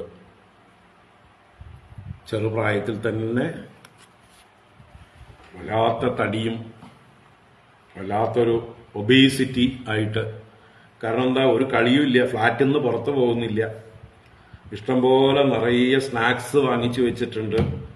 ഇനി വേണ്ടതൊക്കെ ഫോൺ ചെയ്താൽ സൊമാറ്റോ, സ്വിഗ്ഗി എന്നൊക്കെ പറഞ്ഞ് ഡോറിൽ കൊണ്ടുവന്ന് തരും.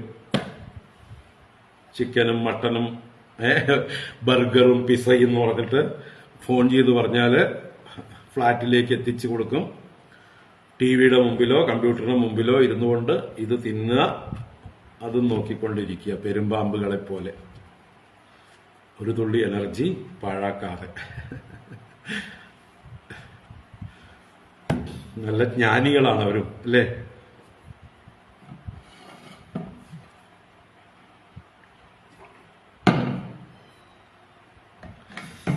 അത് മനുഷ്യരെ സംബന്ധിച്ച് അങ്ങനെ അമിത ഭക്ഷണം മാത്രം കഴിച്ചുകൊണ്ടിരുന്നാൽ ആരോഗ്യത്തിന് ഹാനിയാണ്.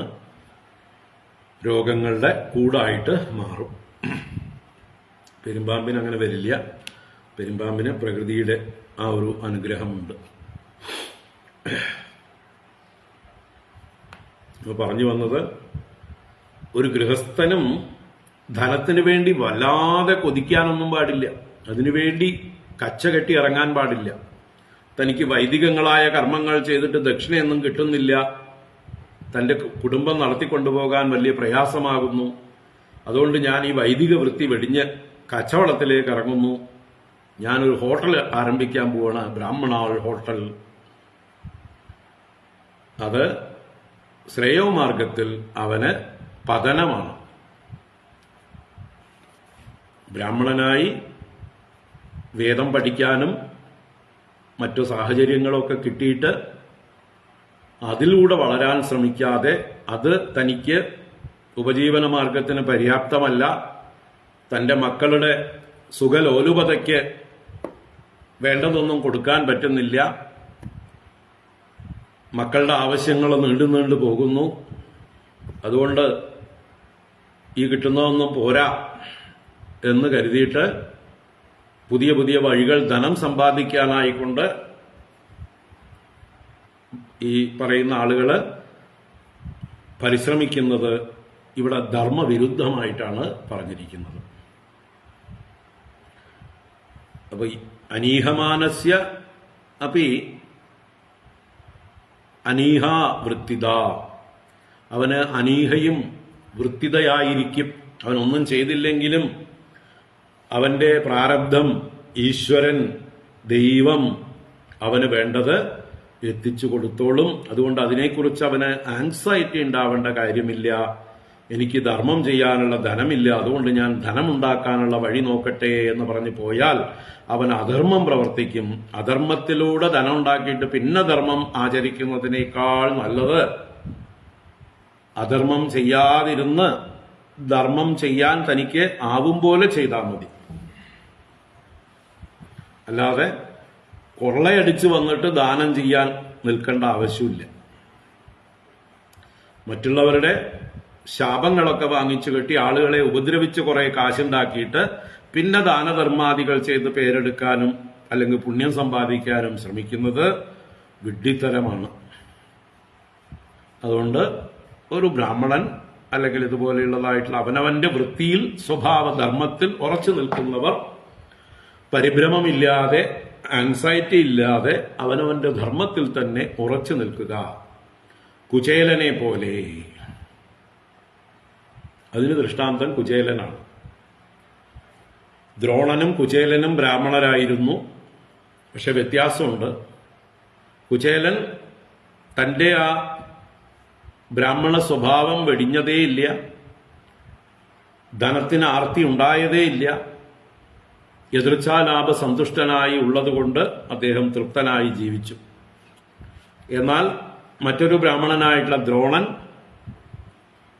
തനിക്ക് അപമാനമുണ്ടായപ്പോൾ തന്റെ മകന് പാല് കൊടുക്കാൻ വഴിയില്ല, അവനെ അരിമാവ് കലക്കിയ വെള്ളം പാലാണെന്ന് പറഞ്ഞ് കൂട്ടുകാര് പറ്റിച്ചു, വഞ്ചിച്ചു, കളിയാക്കി. അപ്പോ അദ്ദേഹത്തിന് അപമാനിതനായി. ഒരു ബ്രാഹ്മണനെ സംബന്ധിച്ച് മാനാപമാനങ്ങളിൽ തുല്യഭാവം പുലർത്തണം. പക്ഷെ അത് സാധിച്ചില്ല. അദ്ദേഹം തന്റെ ഗുരുകുലം അടച്ചു പൂട്ടി. താൻ ചെയ്യേണ്ടതായിട്ടുള്ള ധർമ്മത്തെ വെടിഞ്ഞു. ഒരു ബ്രാഹ്മണന്റെ ധർമ്മം അധ്യയനം, അധ്യാപനം, യജനം, യാചനം. അതിൽ അദ്ദേഹം തന്റെ യഥാർത്ഥ ധർമ്മമായിട്ടുള്ള ഗുരുകുലത്തെ അടച്ചുപൂട്ടി അദ്ദേഹം ദേശാടനത്തിനിറങ്ങി. മാത്രമല്ല തന്റെ കൂട്ടുകാരനായ ദ്രുപദന്റെ അടുത്തേക്കാണ് പോയത്. ദ്രുപദൻ തന്റെ ബാല്യത്തിൽ ചില വാഗ്ദാനങ്ങൾ ചെയ്തിട്ടുണ്ട്. അത് പ്രതീക്ഷിച്ചുകൊണ്ട് അവിടെ ചെന്നപ്പോഴോ അവിടെ ദ്രുപദനിൽ നിന്ന് അതിലും വലിയ അപമാനം ഉണ്ടായി. ആ അപമാനം സഹിക്കവയ്യാതെ അതിന് പ്രതികാരം ചെയ്യാനായിക്കൊണ്ട് ഹസ്തിനപുരത്ത് വന്ന് അവിടുത്തെ ആയുധ അഭ്യാസത്തിന്റെ ആചാര്യസ്ഥാനം ഏറ്റെടുത്ത് അർജുനനെ അതിനുവേണ്ടി വാർത്തെടുക്കുകയായിരുന്നു. ദ്രുപദനെ ബന്ധിക്കാൻ വേണ്ടി ശക്തനായിട്ടുള്ള ഒരു എതിരാളിയാക്കി വളർത്തിയെടുക്കുകയായിരുന്നു അർജുനൻ. അപ്പൊ അദ്ദേഹത്തിന്റെ ഉള്ളിലുള്ള പ്രതികാര ബുദ്ധി എത്രയായിരുന്നു നോക്കുക. അപ്പൊ ദ്രോണൻ എന്നുള്ളത് പ്രതികാര ബുദ്ധിയുടെ ഒരു മൂർത്തിഭാവമാണ്. അതിന്റെ ഒന്നുകൂടി വളർന്ന പുത്രൻ അശ്വത്ഥാമാവ്. യഥാ പിതാ തഥാ പുത്ര. അച്ഛന്റെ ഗുണങ്ങളെ അതിലും 10 ഇരട്ടിയായി അശ്വത്ഥാമാവിൽ കാണാം. പ്രതികാരദാഹിയായിട്ടുള്ള അശ്വത്ഥാമാവിനെ. അപ്പൊ എവിടുന്നാ കിട്ടിയത് ഈ പ്രതികാര സ്വഭാവം? അച്ഛനിൽ നിന്ന് തന്നെയാണ്. അച്ഛൻ മര്യാദക്കാരനായിട്ടുള്ള ഒരു ബ്രാഹ്മണനായിരുന്നുവെങ്കിൽ അശ്വത്ഥാമാവ് നേരെയാവുമായിരുന്നു. അപ്പൊ അശ്വത്ഥാമാവിനെ പറഞ്ഞിട്ട് കാര്യമില്ല. അച്ഛനാണതിൽ വലിയ പങ്ക് വഹിച്ച ആള്. എന്തായാലും ചിന്തിക്കുക കുചേലനും ദ്രോണനും തമ്മിലുള്ള വ്യത്യാസം. കുചേലൻ സ്വധർമാനുഷ്ഠാനത്തിൽ ഉറച്ചു നിന്നു. തന്റെ ഏത് ദാരിദ്ര്യത്തിലും യാതൊരു വിഷമവുമില്ലാതെ തന്റെ ധർമ്മം അനുഷ്ഠിച്ചുകൊണ്ടേയിരുന്നു. എന്നാൽ ദ്രോണൻ പരധർമ്മം സ്വീകരിച്ചു. തന്റെ സ്വധർമ്മം വെടിഞ്ഞ് പരധർമ്മം സ്വീകരിച്ചു. ക്ഷത്രിയധർമ്മം സ്വീകരിച്ചു. ക്ഷത്രിയന്മാരെ ആയുധവിദ്യ പഠിപ്പിക്കുകയും അവരുടെ ഒരു സേനാനായക സ്ഥാനത്ത് നിന്ന് അവരുടെ അധർമ്മങ്ങൾക്ക് കൂട്ടുനിന്നുകൊണ്ട് അവർക്ക് വേണ്ടി യുദ്ധം ചെയ്യുകയൊക്കെ ചെയ്ത് അധപ്പതിച്ച ഒരു ബ്രാഹ്മണനാണ് ദ്രോണൻ. ചിന്തിക്കുക. അപ്പൊ അതുകൊണ്ട് ധർമ്മം ചെയ്യാൻ വേണ്ടി കുറെ ധനമുണ്ടാകണമെന്ന് വിചാരിച്ച് ആ ധർമ്മത്തിന് വേണ്ടി ധനമുണ്ടാക്കാൻ വേണ്ടി കഠിനാധ്വാനമൊന്നും ചെയ്യേണ്ട ആവശ്യമില്ല. അത് നമ്മൾക്ക് എതിർച്ഛാലാഭം വന്നു ചേരും. അതുകൊണ്ട് സന്തുഷ്ടരായി ചെയ്യേണ്ടത് ചെയ്യുക എന്നാണ് ഇവിടെ പറഞ്ഞിരിക്കുന്നത്. ധർമാർത്ഥമഭിനേഹേത യാത്രാർത്ഥം വാദനോ ധനം അനീഹാനീഹമാനസ്യ മഹാഹേരിവ വൃത്തിദാ സന്തുഷ്ടസ്യ നിരീഹസ്യ സ്വാത്മാരാമസ്യ യത് സുഖം കുതസ്തത് കാമലോഭേന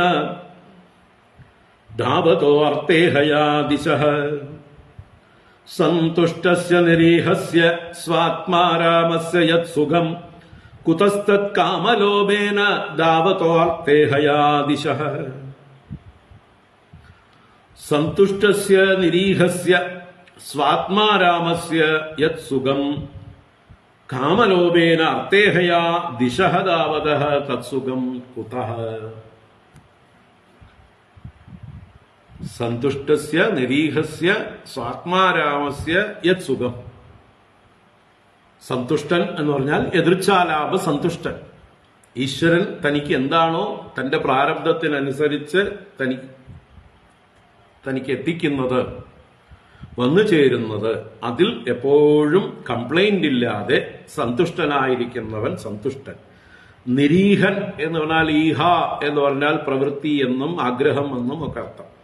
ആഗ്രഹമാണ് പ്രവൃത്തിയിലേക്ക് നയിക്കുന്നത്. അപ്പോൾ ആഗ്രഹങ്ങളില്ലാത്തവനും പ്രവൃത്തിയില്ലാത്തവനും നിവൃത്തനുമായിരിക്കുന്ന സ്വാത്മാരാമസ്യ ആത്മാവിൽ രമിക്കുന്നവനായ, തന്നിൽ തന്നെ തൃപ്തനായിരിക്കുന്ന, അന്യവിഷയങ്ങളെ തന്റെ സുഖത്തിനായി ആശ്രയിക്കാതെ, മനസ്സിൽ പോലും അന്യവിഷയങ്ങളിൽ രമിക്കാതെ, തന്നിൽ തന്നെ സുഖസ്വരൂപമായ, പൂർണ്ണസ്വരൂപമായ, അനന്തസ്വരൂപമായ തന്നിൽ തന്നെ തൃപ്തനായി രമിച്ചുകൊണ്ടിരിക്കുന്നവനുമായിട്ടുള്ള ഒരു മഹാത്മാവിന് യത് സുഖം വിന്ദതേ എന്നർത്ഥം. ഏതൊരു സുഖം ഉണ്ടാകുന്നുവോ പ്രാപിക്കുന്നുവോ തത്സുഖം കാമലോഭേന അർത്ഥേഹയാ ദിശഃ ധാവതഃ കുതഃ. കാമലോഭേന, കാമം കൊണ്ടും ലോഭം കൊണ്ടും, അത്യാർത്ഥി കൊണ്ട്, അർത്ഥേഹയ അർത്ഥൈഹ ധനാശ, ധനം സമ്പാദിക്കാനുള്ള കൊതിയോടുകൂടെ, ദിശഃ ധാവതഃ ദിക്കുകളിൽ ഓടി നടക്കുന്നവൻ, ഒരു പിശാചിനെ പോലെ ധനത്തിന്റെ പുറകെ അലഞ്ഞു തിരിയുന്നവൻ. ദിശഃ ധാവതഃ ദിക്കുകളിൽ അലഞ്ഞു തിരിയുന്നവന് ആ സുഖം കുതഃ എവിടുന്ന് കിട്ടാനാണ്? അപ്പൊ തന്നിൽ തന്നെ രമിച്ചുകൊണ്ട് സന്തുഷ്ടനായിരിക്കുന്ന, യാതൊരു കാമനകളും പ്രവൃത്തികളുമില്ലാതെ നിവൃത്തി നിരതനായിരിക്കുന്ന ഒരു മഹാത്മാവ് അനുഭവിക്കുന്ന സുഖം എവിടെ കിടക്കുന്നു? ധനലോഭത്തിനായിക്കൊണ്ട് അതിന്റെ പേരിൽ അലഞ്ഞു തിരിഞ്ഞുകൊണ്ടേയിരിക്കുന്ന പിശാചുക്കളെ പോലെ ഇരിക്കുന്ന ആളുകളുടെ സുഖം എവിടെ കിടക്കുന്നു? അവർക്ക് എന്ത് സുഖമാണുള്ളത്? അവര് ഗതികിട്ടാ പ്രേതങ്ങളെപ്പോലെ അലയുന്നു, അസ്വസ്ഥരായിരിക്കുന്നു. എപ്പോഴും അസ്വസ്ഥരാണ് അവര്. നായയ്ക്ക് പണിയില്ല, ഇരിക്കെ പൊറുതിയില്ല എന്ന് പറയും നമ്മള്, അല്ലേ? നായ്ക്കൾ അലഞ്ഞു തിരിയുന്നത് കാണാമല്ലോ നമ്മൾ. ആ അലഞ്ഞു തിരിയുന്ന നായ്ക്കളെ പോലെ, അല്ലെങ്കിൽ പിശാചുക്കളെ പോലെ, കുറുനരികളെ പോലെ അലഞ്ഞു തിരിയുന്ന, ധനം എത്ര കിട്ടിയാലും മതിയാവാതെ കാമലോഭം കൊണ്ട് പരക്കം പായുന്ന, തെക്കും വടക്കും ഓടി നടക്കുന്ന, 10 കിട്ടുകിൽ 100 മതിയെന്നും ശതമാകിൽ സഹസ്രം മതിയെന്നും 1000 പണം കയ്യിലുണ്ടാകുമ്പോൾ അയുധമാകിൽ ആശ്ചര്യമെന്നതും, ഇങ്ങനെ ആശയാകുന്ന പാശമതിങ്കെന്ന് വേർവിടാതെ കരയേറുന്നു മേൽക്കുമേൽ. ഇങ്ങനെ മേൽക്കുമേൽ ആശ മുകളിലേക്ക് വർദ്ധിച്ചു വരികയല്ലാതെ ഒരു എത്തും പിടിയും ഇല്ല അവന്റെ ജീവിതത്തിൽ. ഒരു സ്വസ്ഥതയുമില്ല. ഇങ്ങനെ പിശാചിനെ പോലെ ഗതി കിട്ടാതെ അലയുന്നു. അപ്പൊ ഏതാ നല്ലത്? സ്വസ്ഥത വേണോ, അസ്വസ്ഥരായി അങ്ങോട്ടും ഇങ്ങോട്ടും അലഞ്ഞുകൊണ്ടിരിക്കണോ? ഇതാണ് ഇവിടുത്തെ ചോദ്യം. അപ്പോ ആ സന്തുഷ്ടിയല്ലേ വളർത്തേണ്ടത്? സ്വാത്മാരാമന്മാരാവുകയല്ലേ വേണ്ടത്? അപ്പൊ അവനവന്റെ ആ ആത്മാവിനെ കുറിച്ച് അറിഞ്ഞ് ആ ആത്മാവിൽ രമിക്കുകയല്ലേ വേണ്ടത്? അവനവന്റെ മഹിമയറിഞ്ഞ് അതിൽ ഇരിക്കാൻ, അതിൽ ഉറച്ചിരിക്കാൻ, അതിൽ നിഷ്ഠയോടുകൂടി ഇരിക്കാൻ ശ്രമിക്കുകയാണ് വേണ്ടത്. ശ്രോത്രിയന്മാരും അകാമഹതന്മാരുമായിട്ടുള്ളവർ അനുഭവിക്കുന്ന ആനന്ദത്തിന്റെ ലേശലേശം പോലും ബ്രഹ്മാദി ദേവന്മാർ പോലും അനുഭവിക്കുന്നില്ല. ബ്രഹ്മാദി ദേവന്മാർ പോലും മഹാജ്ഞാനികളായ ശ്രോത്രിയ ബ്രഹ്മനിഷ്ഠന്മാരായ മഹാത്മാക്കളുടെ ആനന്ദത്തിന്റെ കണികയോളം പോലും അനുഭവിക്കുന്നില്ല. അപ്പൊ ഏതാണ് വേണ്ടത്? തീരാത്ത ഒടുങ്ങാത്ത ആശയുമായി അലഞ്ഞു തിരിയണമോ? അതോ തൃപ്തരായിക്കൊണ്ട് സ്വയം സ്വസ്ഥരായി ആനന്ദത്തിൽ ഇരിക്കുകയാണോ വേണ്ടത്? സദാ സന്തുഷ്ടമനസഃ സർവാസുഖമയാദിശഃ ശർക്കരാകണ്ടകാദിഭ്യോ യതോപാനത്പദശിവം. സദാ സന്തുഷ്ടമനസഃ സർവാസുഖമയാദിശഃ ശർക്കരാകണ്ടകാദിഭ്യോ യതോപാനത്പദശിവം. സദാ സന്തുഷ്ടമനസഃ സർവാഃ ദിശഃ സുഖമയാഃ. സദാ എല്ലായ്പ്പോഴും സന്തുഷ്ട മനസ്സഹ നിറഞ്ഞ മനസ്സോടുകൂടി ഒരാൾക്ക്, എപ്പോഴും തൃപ്തനായിരിക്കുന്ന ഒരാൾക്ക്, തന്നിൽ തന്നെ ഉറച്ചിരിക്കുന്ന പൂർണ്ണനായിരിക്കുന്ന ഒരാൾക്ക് സർവാദിശ ഏത് ദിക്കുകളും എല്ലാ ദിക്കുകളും സുഖമയാഹ സുഖം നിറഞ്ഞതാകുന്നു. അവരെവിടെ ചെന്നാലും അത് വൈകുണ്ഠം, വീണേടം വിഷ്ണുലോകം. അവരുടെ ഉള്ളില് എപ്പോഴും ആനന്ദമാണ് നിറഞ്ഞിരിക്കുന്നത്, സന്തുഷ്ടിയാണ് നിറഞ്ഞിരിക്കുന്നത്. ഒന്നിനെക്കുറിച്ചും കംപ്ലൈന്റ് ഇല്ല. സദാ സന്തുഷ്ട മനസ്സഹ, എല്ലായ്പ്പോഴും സന്തുഷ്ട മനസ്സോടുകൂടിയവർക്ക് സർവാദിശ സുഖമയാഹ, എല്ലാ ദിക്കുകളും സുഖമയമാകുന്നു. അപ്പോ ദിക്കുകൾ നേരെയാക്കിയിട്ട് നമുക്ക് അങ്ങോട്ട് പോകാമെന്ന് വിചാരിക്കേണ്ട. നമ്മുടെ മനസ്സിനെ ശുദ്ധമാക്കിയാൽ മതി, മനസ്സിൽ തൃപ്തിയുണ്ടാക്കിയാൽ മതി, എവിടെ വേണമെങ്കിൽ നമുക്ക് പോകാം. എവിടെ ഇരുന്നാലും എപ്പോഴും സന്തോഷം നിലനിർത്താൻ നമുക്ക് സാധിച്ചാൽ, എപ്പോഴും പോസിറ്റീവായിരുന്നാൽ, എപ്പോഴും നിറഞ്ഞ മനസ്സോടെ കൂടെ ഇരുന്നാൽ, എവിടെ പോയാൽ എന്താ, എല്ലായിടവും വൈകുണ്ഠം തന്നെ. അതാണ് സർവാദിശ സുഖമയാഹ ശർക്കരാകണ്ടകാദിഭ്യോ യഥാ ഉപാനത്പദഃ ശിവം. ഒരു ഉദാഹരണം പറഞ്ഞതാണ്.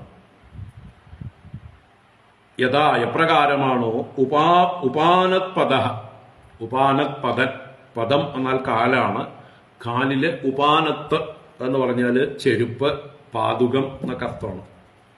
ഉപാനത്ത് എന്ന് പറഞ്ഞാൽ കാലിൽ ചേർന്നിരിക്കുന്നത്, കാലിനോട് ചേർത്ത് ബന്ധിച്ചിരിക്കുന്നതായിട്ടുള്ള പാദുകങ്ങൾ അല്ലെങ്കിൽ ചെരുപ്പ് ഉള്ളവൻ ഉപാനത്പദഃ. ആരുടെ പാദങ്ങളിൽ പാദുകങ്ങളുണ്ടോ അവൻ ഉപാനത്പദഃ. അങ്ങനെ ചെരുപ്പണിഞ്ഞിരിക്കുന്ന ഒരാൾക്ക് ശർക്കരാകണ്ടകാദിഭ്യോ ശിവം. ശർക്കര എന്ന് പറഞ്ഞാല് കല്ല്, കൂർത്തുമൂർത്ത കൽക്കണ്ട്, പഞ്ചസാര ഒക്കെ പോലെയുള്ളതായിട്ടുള്ള ക്രിസ്റ്റൽ കല്ലുകളെയാണ് ശർക്കരകൾ എന്ന് പറയുന്നത്. കണ്ടകങ്ങൾ എന്നാൽ മുള്ളുകൾ. അപ്പൊ കല്ലും മുള്ളും അല്ലേ, നമ്മുടെ ചെരുപ്പിട്ട് നടന്ന് നമ്മുടെ കാലൊക്കെ സോഫ്റ്റായിട്ട് നമുക്കിപ്പോ എവിടെയെങ്കിലും പുറത്തിറങ്ങുമ്പോൾ ചെരുപ്പില്ലാതെ അബദ്ധവശാൽ ഇറങ്ങിയാൽ തന്നെ, ഒരു ക്ഷേത്രത്തിൽ തന്നെ ചെന്നു കഴിഞ്ഞാൽ അവിടെ പ്രദക്ഷിണ വഴിയിലൊന്നും കല്ല് പതിച്ചിട്ടില്ലെങ്കിൽ, ചരൽ കല്ലുകളുള്ളതായിട്ടുള്ള പ്രദക്ഷിണ പദമാണെങ്കിൽ നമ്മൾ കഥകളി കളിച്ചുകൊണ്ടാണ് പ്രദക്ഷിണം വയ്ക്കുക അല്ലേ. ശർക്കര അവിടെയുള്ള കല്ലുകൾ, പ്രത്യേകിച്ച് മലബാർ സൈഡിലൊക്കെ പോയാൽ, കണ്ണൂർ ഭാഗത്തൊക്കെ പോയാൽ വലിയ വലിയ ക്ഷേത്രങ്ങളായിരിക്കും. അപ്പൊ അതിനെ പ്രദക്ഷിണം വെക്കണമെങ്കിൽ കുറെ ഏരിയ ഉണ്ട്. അവിടെയൊന്നും പലത്തും കല്ല് പതിച്ചിട്ടില്ല. അപ്പോൾ നല്ല കുത്തുന്നതായിട്ടുള്ള ചരലാണ് അവിടുത്തെ പ്രത്യേകത. സോഫ്റ്റ് ആയിട്ടുള്ള മണലോ മണ്ണോ ഒന്നുമല്ല, ചരൽ, ഈ വെട്ടുകല്ല്, അതിന്റെ പൊടികളാണ് അവിടെ. അത് കാലിൽ കുത്തും, നമ്മൾ തുള്ളും കിടന്നിട്ട് ഓടും. അത് ശർക്കര. കണ്ടകം എന്ന് പറഞ്ഞാൽ മുള്ള്. അപ്പൊ കല്ലും മുള്ളിൽ നിന്നും ശിവം. ശിവം എന്ന് പറഞ്ഞാലോ സ്വസ്ഥത, സുഖം, ഭദ്രത. ആർക്ക്? കാലിൽ ചെരുപ്പണിഞ്ഞവർക്ക്. അപ്പൊ കാലിൽ ചെരുപ്പണിഞ്ഞവർക്ക് ഏത് ഭൂമിയിൽ കാല് വെച്ചാലും, എത്ര മുള്ളുണ്ടെങ്കിലും എത്ര കല്ലുണ്ടെങ്കിലും അവർക്കത് ബാധിക്കുന്നില്ല. അപ്പൊ എന്താണ് അവിടെ ചെയ്തിരിക്കുന്നത്? കാലിനെ പ്രൊട്ടക്ട് ചെയ്തിരിക്കുന്നു അല്ലെ. പാദങ്ങളെ പാദുകങ്ങൾ കൊണ്ട് പ്രൊട്ടക്ട് ചെയ്യുന്നത് പോലെ ഇവിടെ നമുക്ക് ഏത് ദേശത്തേക്ക് പോകുമ്പോഴും ഒരു പ്രൊട്ടക്ഷൻ വേണം. ആർക്കാണ് പ്രൊട്ടക്ഷൻ വേണ്ടത്? നമ്മുടെ മനസ്സിന്. എന്തുകൊണ്ടാണ് പ്രൊട്ടക്ട് ചെയ്യേണ്ടത്? സന്തോഷം കൊണ്ട്, സംതൃപ്തി കൊണ്ട്, നിറവ് കൊണ്ട് നമ്മുടെ മനസ്സിനെ പ്രൊട്ടക്ട് ചെയ്യുക.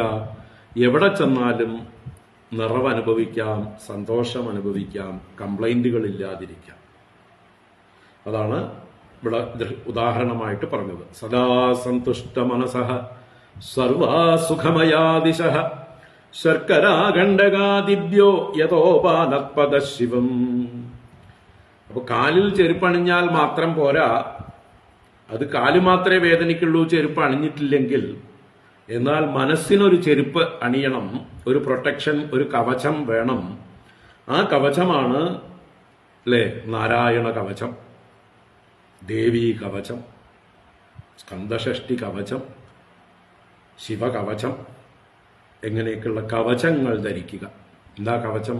എല്ലായിടത്തും ഈശ്വരനാണെന്ന് കാണാനുള്ള ആ ദൃഷ്ടിയാണ് കവചം. എല്ലായിടത്തും ഈശ്വര സ്വരൂപം കാണുക, എല്ലായിടത്തും ഈശ്വരൻ നിറഞ്ഞു നിന്ന് നമ്മളെ രക്ഷിക്കുന്നു. ഞാൻ എവിടെ തിരിഞ്ഞാലും അവിടെയൊക്കെ ഈശ്വരന്റെ രൂപങ്ങളെ ഞാൻ കാണുന്നു. അതാണ് കവചം. അപ്പൊ നമ്മുടെ മനസ്സിന്റെ കവചമാണ് ഈശ്വര ചിന്ത, ആത്മചിന്ത, ആത്മബോധം, സന്തുഷ്ട മനസ്സ്. സദാ സന്തുഷ്ട മനസ്സഃ സർവാദിശഃ സുഖമയാഃ. പരിശീലിക്കണ്ടേ? നമുക്ക് ചെരുപ്പ് മാത്രം ഇട്ടാൽ മതിയോ? കാലിൽ ചെരുപ്പ് മാത്രം ഇട്ടാൽ പ്രശ്നം തീരുന്നില്ല. പ്രശ്നം തീരണമെങ്കിൽ ആന്തരികമായിട്ടുള്ള ഒരു ചെരുപ്പ്, ഒരു കവചം ധരിക്കണം.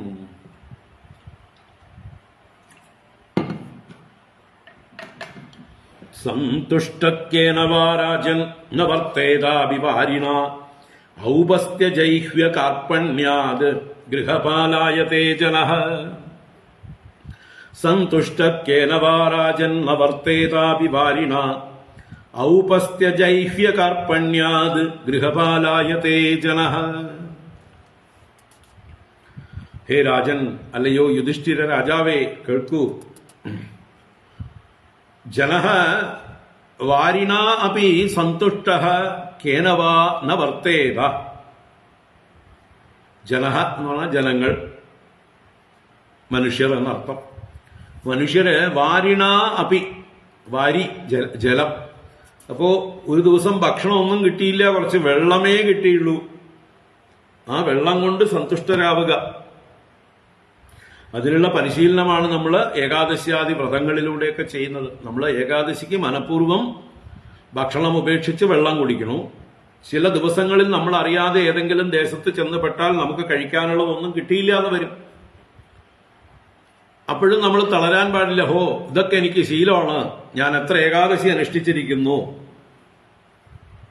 ഇത്തിരി വെള്ളം കുടിച്ചിട്ട് എനിക്ക് ഏകാദശി പോലെ ഈശ്വര ഭജനത്തോടെ ഇന്നത്തെ ദിവസം കഴിയാം എന്ന് ധൈര്യമായിട്ട് മനസ്സിനൊരു വിൽ പവർ ഉണ്ടാവണം. ഈ വിൽ പവർ വർദ്ധിപ്പിക്കാൻ വേണ്ടിയിട്ട് തന്നെയാണ് ഈ വ്രതങ്ങളൊക്കെ. ഒന്നും കിട്ടിയില്ലെങ്കിലും ഒരു കുലുക്കമില്ല, ധൈര്യമായിരിക്കും. ഇതൊക്കെ എത്ര എനിക്ക് ശീലമാണ്, ഞാൻ എത്ര തിങ്കളാഴ്ച വ്രതങ്ങൾ എടുത്തതാണ്, എത്ര വ്യാഴാഴ്ച വ്രതങ്ങൾ എടുത്തതാണ്, എത്ര ഏകാദശികൾ എടുത്തതാണ്, എത്ര ഷഷ്ടി വ്രതം എടുത്തതാണ്. അതുകൊണ്ട് ഒരു ദിവസം ഭക്ഷണം കഴിച്ചില്ലെങ്കിൽ ഞാൻ മരിച്ചു പോകാൻ പോകുന്നില്ല, ഒന്നും സംഭവിക്കുന്നില്ല. എന്റെ ആരോഗ്യത്തിന് അത് അത്രയും നല്ലതാണ്. ഇപ്പോഴുള്ള ഡോക്ടർമാരൊക്കെ പറയുന്നത് അതാണ്.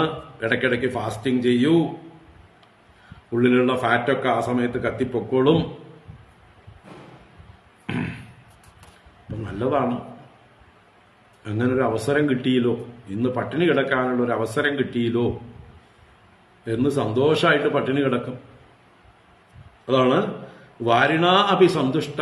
വെള്ളം കൊണ്ടുപോലും സന്തോഷിച്ചിട്ട് കേനവാ ന വർത്തേത. കേനവ ഏനകേന പ്രകാരേണ, ഏതുകൊണ്ടും ഏതവസ്ഥയിലും കിട്ടിയതുകൊണ്ട് ന വർത്തേത, വർത്തിക്കാതിരിക്കുന്നത്. അങ്ങനെയുള്ള ഒരാൾ, തൃപ്തിയില്ലാത്തതായിട്ടുള്ള ഒരാൾ, ഔപസ്ത്യ ജൈഹ്യ കാർപ്പണ്യാത്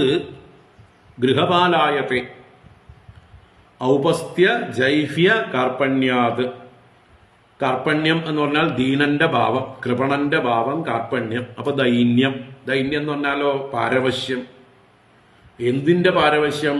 ഔപസ്ഥ്യ ജൈഹ്യ. ഔപസ്ഥ്യം ഉപസ്ഥം പ്രത്യുൽപാദനേന്ദ്രിയം.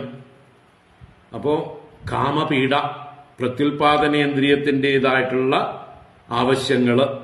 അതുപോലെ ജൈഹ്യം ജിഹ്വ, ജിഹ്വയെ സംബന്ധിച്ചത് ജൈഹ്യം നാവ്.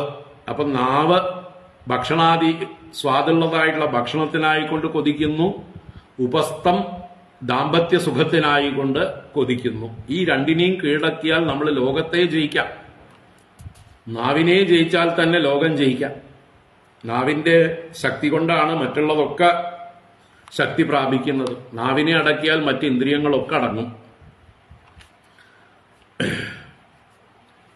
അപ്പൊ ഇവിടെ ഔപസ്ഥ്യ ജൈഹ്യ കാർപ്പണ്യാത് എന്ന് പറയുമ്പോൾ ഈ ഉപസ്ഥത്തിനും നാവിനും നമ്മൾ അടിമകളായിരിക്കുകയാണ്. അതാണ് നമ്മുടെ കാർപ്പണ്യം, നമ്മുടെ ദൈന്യം. പരവശരാണ് നമ്മൾ ഇതിന്റെ ബോസല്ല. ഉപസ്ഥത്തെ ജയിച്ചിട്ടില്ല, ജിഹ്വയെ ജയിച്ചിട്ടില്ല. അവര് നമ്മളെ ജയിച്ചിരിക്കുന്നു.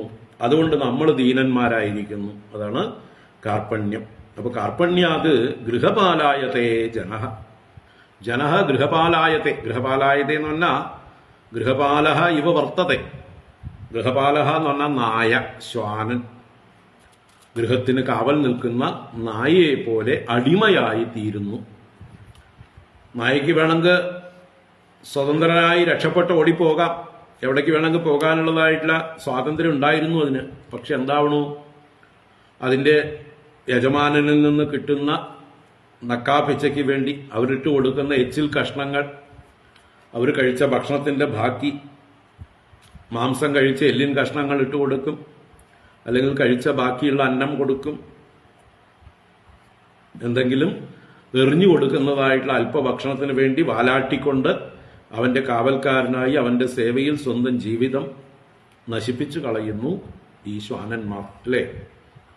അപ്പൊ അങ്ങനെയുള്ള ഗൃഹപാലന്മാരെ പോലെ, നായ്ക്കളെ പോലെ ആയിത്തീരുന്നു മനുഷ്യരെല്ലാവരും. തന്റെ ഉപസ്ഥത്തെയും തന്റെ നാവിനെയും ജയിക്കാൻ കഴിയാത്തത് കൊണ്ട് പരവശനായിക്കൊണ്ട്. അപ്പോ നാവിനെ ജയിക്കലാണ് ഈ വാരി കൊണ്ടുപോലും ജീവിക്കുക. അല്പം വെള്ളം കൊണ്ടുപോലും ഞാൻ ഇന്നത്തെ ദിവസം കഴിയും, എനിക്ക് നാവിന് രുചിയുള്ള ഭക്ഷണമൊന്നും വേണ്ട എന്ന് തീരുമാനിക്കുക. അപ്പൊ സന്തുഷ്ടക്കേന വാരാജൻ നവർത്തേതാഭിവാരിണ ഔപസ്ഥ്യ ജൈഹ്യ കാർപ്പണ്യാത് ഗൃഹപാലായതേ ജനഃ. അസന്തുഷ്ടസ്യ വിപ്രസ്യ തേജോ വിദ്യാ തപോ യശഃ സ്രവന്തി ഇന്ദ്രിയലൗല്യേന ജ്ഞാനം ചൈവാവഗീര്യതേ. അസന്തുഷ്ടസ്യ വിപ്രസ്യ തേജോ വിദ്യാ തപോ യശഃ സ്രവന്തി ഇന്ദ്രിയലൗല്യേന ജ്ഞാനം ചൈവാവഗീര്യതേ. അസന്തുഷ്ടസ്യ വിപ്രസ്യ തേജഃ വിദ്യാ തപോ യശഃ സ്രവന്തി ഇന്ദ്രിയലൗല്യേന ജ്ഞാനം ച ഏവ അവഗീര്യതേ. അപ്പൊ അസന്തുഷ്ടസ്യ വിപ്രസ്യ, എതിർച്ചാലാപ സന്തുഷ്ടനല്ലാത്ത ഒരു വിപ്രന്. ഇവിടെ വിപ്രൻ എന്ന് പറഞ്ഞാൽ സംസ്കാരമുള്ള ഒരാൾക്ക്. ബ്രാഹ്മണനാവാം, ക്ഷത്രിയനാവാം, വൈശ്യനാവാം, ശൂദ്രനുമാകാം. എന്തായാലും അസന്തുഷ്ടനായുള്ള ഒരാൾക്ക്, ഇവിടെ വിപ്രനെ സംബന്ധിച്ച് പ്രത്യേകം എടുത്തു പറയാൻ കാരണം അവന് തേജസ്സും വിദ്യയും തപസ്സും യശസ്സും ജ്ഞാനവും ഒക്കെ അധികമുള്ളവനാണ്. ഈ പറഞ്ഞ ഗുണങ്ങൾ അധികമുള്ളവനാണ്. തേജസ് എന്ന് പറഞ്ഞാലോ വേദാദികൾ അഭ്യസിച്ച് അതിൽ നിന്നുള്ള പ്രഭാവം, ബ്രഹ്മവർച്ചസ് എന്ന് പറയും. ബ്രഹ്മവർച്ചസ് എന്ന് പറഞ്ഞാൽ ബ്രഹ്മശബ്ദം കൊണ്ട് വേദം എന്നും, വേദം അഭ്യസിച്ചതുകൊണ്ടുണ്ടായിരിക്കുന്ന തേജസ്സിനെ ബ്രഹ്മവർച്ചസ്. ഇപ്പൊ ബ്രഹ്മവർച്ചസ്വീഭവ എന്ന് ബ്രഹ്മചാരികളെ ഗുരുക്കന്മാർ അനുഗ്രഹിക്കും. ബ്രഹ്മവർച്ചസ്വീഭവ എന്ന് പറഞ്ഞാല് വേദം പഠിച്ചതിന്റെ ആ പ്രഭാവം തിളങ്ങി നിൽക്കട്ടെ നിന്നിൽ. ആ അറിവിന്റെ തേജസ് നിന്നെ ഏത് സഭയിലും ജ്വലിക്കുന്ന സൂര്യനെ പോലെ, അഗ്നിയെ പോലെ പ്രശോഭിപ്പിക്കട്ടെ. സനൽകുമാര മഹർഷിയെ പോലെ നീ ശോഭിക്കട്ടെ എന്നൊക്കെ താല്പര്യമാണ് ബ്രഹ്മവർച്ചസ്വീഭവ എന്ന് വിദ്യാർത്ഥികളെ അനുഗ്രഹിക്കുന്നത്. ഇപ്പോൾ ബ്രഹ്മവർച്ചസ് തന്നെയാണ് ഇവിടുത്തെ തേജസ്. അപ്പൊ വേദം അഭ്യസിച്ചതിന്റെ അതിൻ്റെതായിട്ടുള്ളൊരു തേജസ് പ്രഭാവം. അതുപോലെ വിദ്യ എന്ന് പറഞ്ഞാൽ ശാസ്ത്രങ്ങൾ പഠിച്ചതിന്റെ അറിവ്, നോളജ്. അപ്പോൾ വിദ്യ. തപസ് എന്ന് പറഞ്ഞാൽ വ്രതങ്ങളും ഉപാസനകളും കൊണ്ടുണ്ടായിട്ടുള്ള ഒരു പ്രത്യേക സാമർത്ഥ്യം, കഴിവ്, തപസ്. യശസ്, കീർത്തി, നല്ല സൽപ്പേരുണ്ടായിട്ടുണ്ട്. സദാചാര ജീവിതം കൊണ്ട്, തപസ് കൊണ്ടൊക്കെ യശസ്സുണ്ടായിട്ടുണ്ട്. അതുപോലെ ജ്ഞാനം. ജ്ഞാനം എന്ന് പറഞ്ഞാൽ വിവേകം, നിത്യാനിത്യ വിവേകം, ആത്മാനാത്മ വിവേകം, ഇതൊക്കെ ജ്ഞാനത്തിൽപ്പെടുന്നു. അപ്പൊ ഇങ്ങനെയുള്ള ജ്ഞാനം ഇതെല്ലാം തന്നെ സ്രവന്തി ഇന്ദ്രിയലൗല്യേന. ഇന്ദ്രിയലൗല്യേന, ഇന്ദ്രിയങ്ങളുടെ ലോലത കൊണ്ട്. ലോലത എന്ന് പറഞ്ഞാല് അതിന്റെ ഒരു അധികം ലാളിച്ച് അത് എന്താ പറയുക, ടെൻഡറായിരിക്കുന്നു, അതിന് കാഠിന്യമില്ലാതായിരിക്കുന്നു, അതിന് ശക്തിയില്ലാതായിരിക്കുന്നു, അത് ഈസിലി എന്താ പറയുക, പ്രൊവോക്കബിൾ. ഇന്ദ്രിയങ്ങള് ഏതെങ്കിലും ഒരു സാഹചര്യം ഉണ്ടാകുമ്പോൾ, എന്തെങ്കിലും ഒരു പ്രകൃതിയിലുണ്ടാകുന്ന ഒരു ചെറിയ പ്രകോപനം, ഒരു നല്ല മണം കാറ്റിൽ വരുമ്പോഴേക്കും അവന്റെ ഇന്ദ്രിയങ്ങളെല്ലാം ഉണർന്നു. സുഖത്തിനായിട്ടുള്ള ത്വര അവന്റെ ഉള്ളില് നല്ലതുപോലെ ഉണ്ടാവുകയായി. ഒരു രൂപം കാണുമ്പോൾ കണ്ണുകൾ വികസിക്കുന്നു. അതോടൊപ്പം തന്നെ അവന്റെ മറ്റിന്ദ്രിയങ്ങളും പ്രകോപിതമാകുന്നു. നല്ല രുചിയുള്ള ഭക്ഷണം കാണുമ്പോൾ നാവിൽ വെള്ളം വരുന്നു. ഇതൊക്കെ ഇന്ദ്രിയ ലൗല്യമാണ്, ലോലത.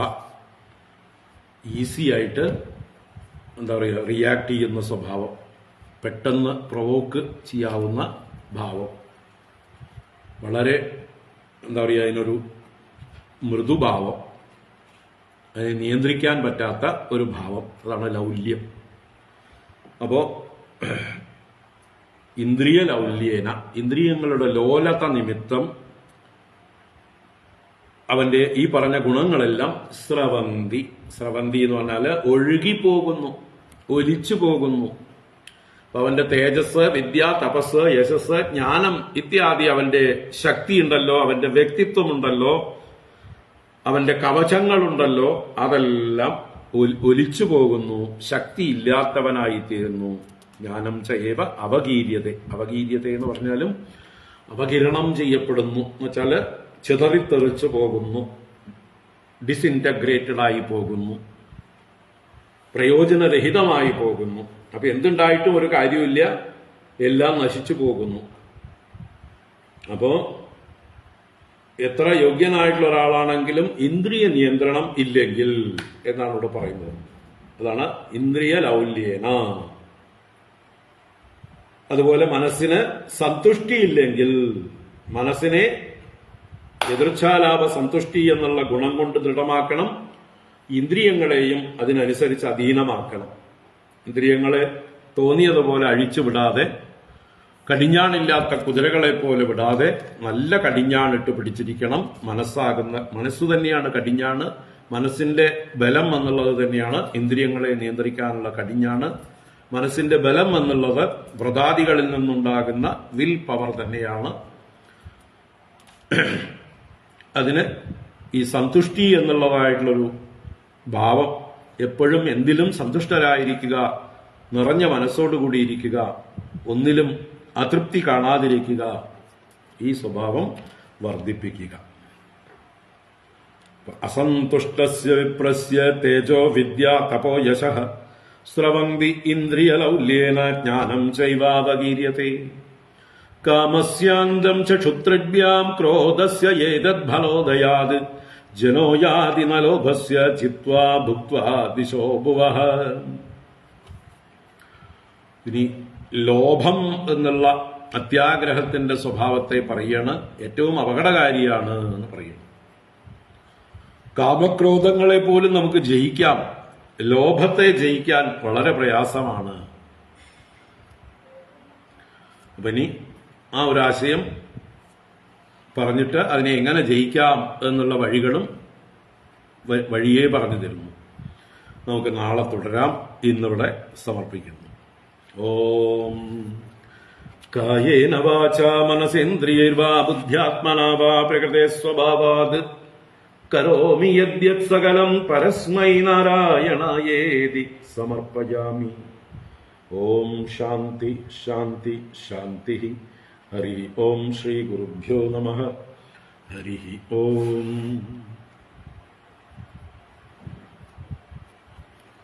ഹരി ഓം. നാളെ കാണാം. ഹരി ഓം. എല്ലാവർക്കും ശുഭദിനം.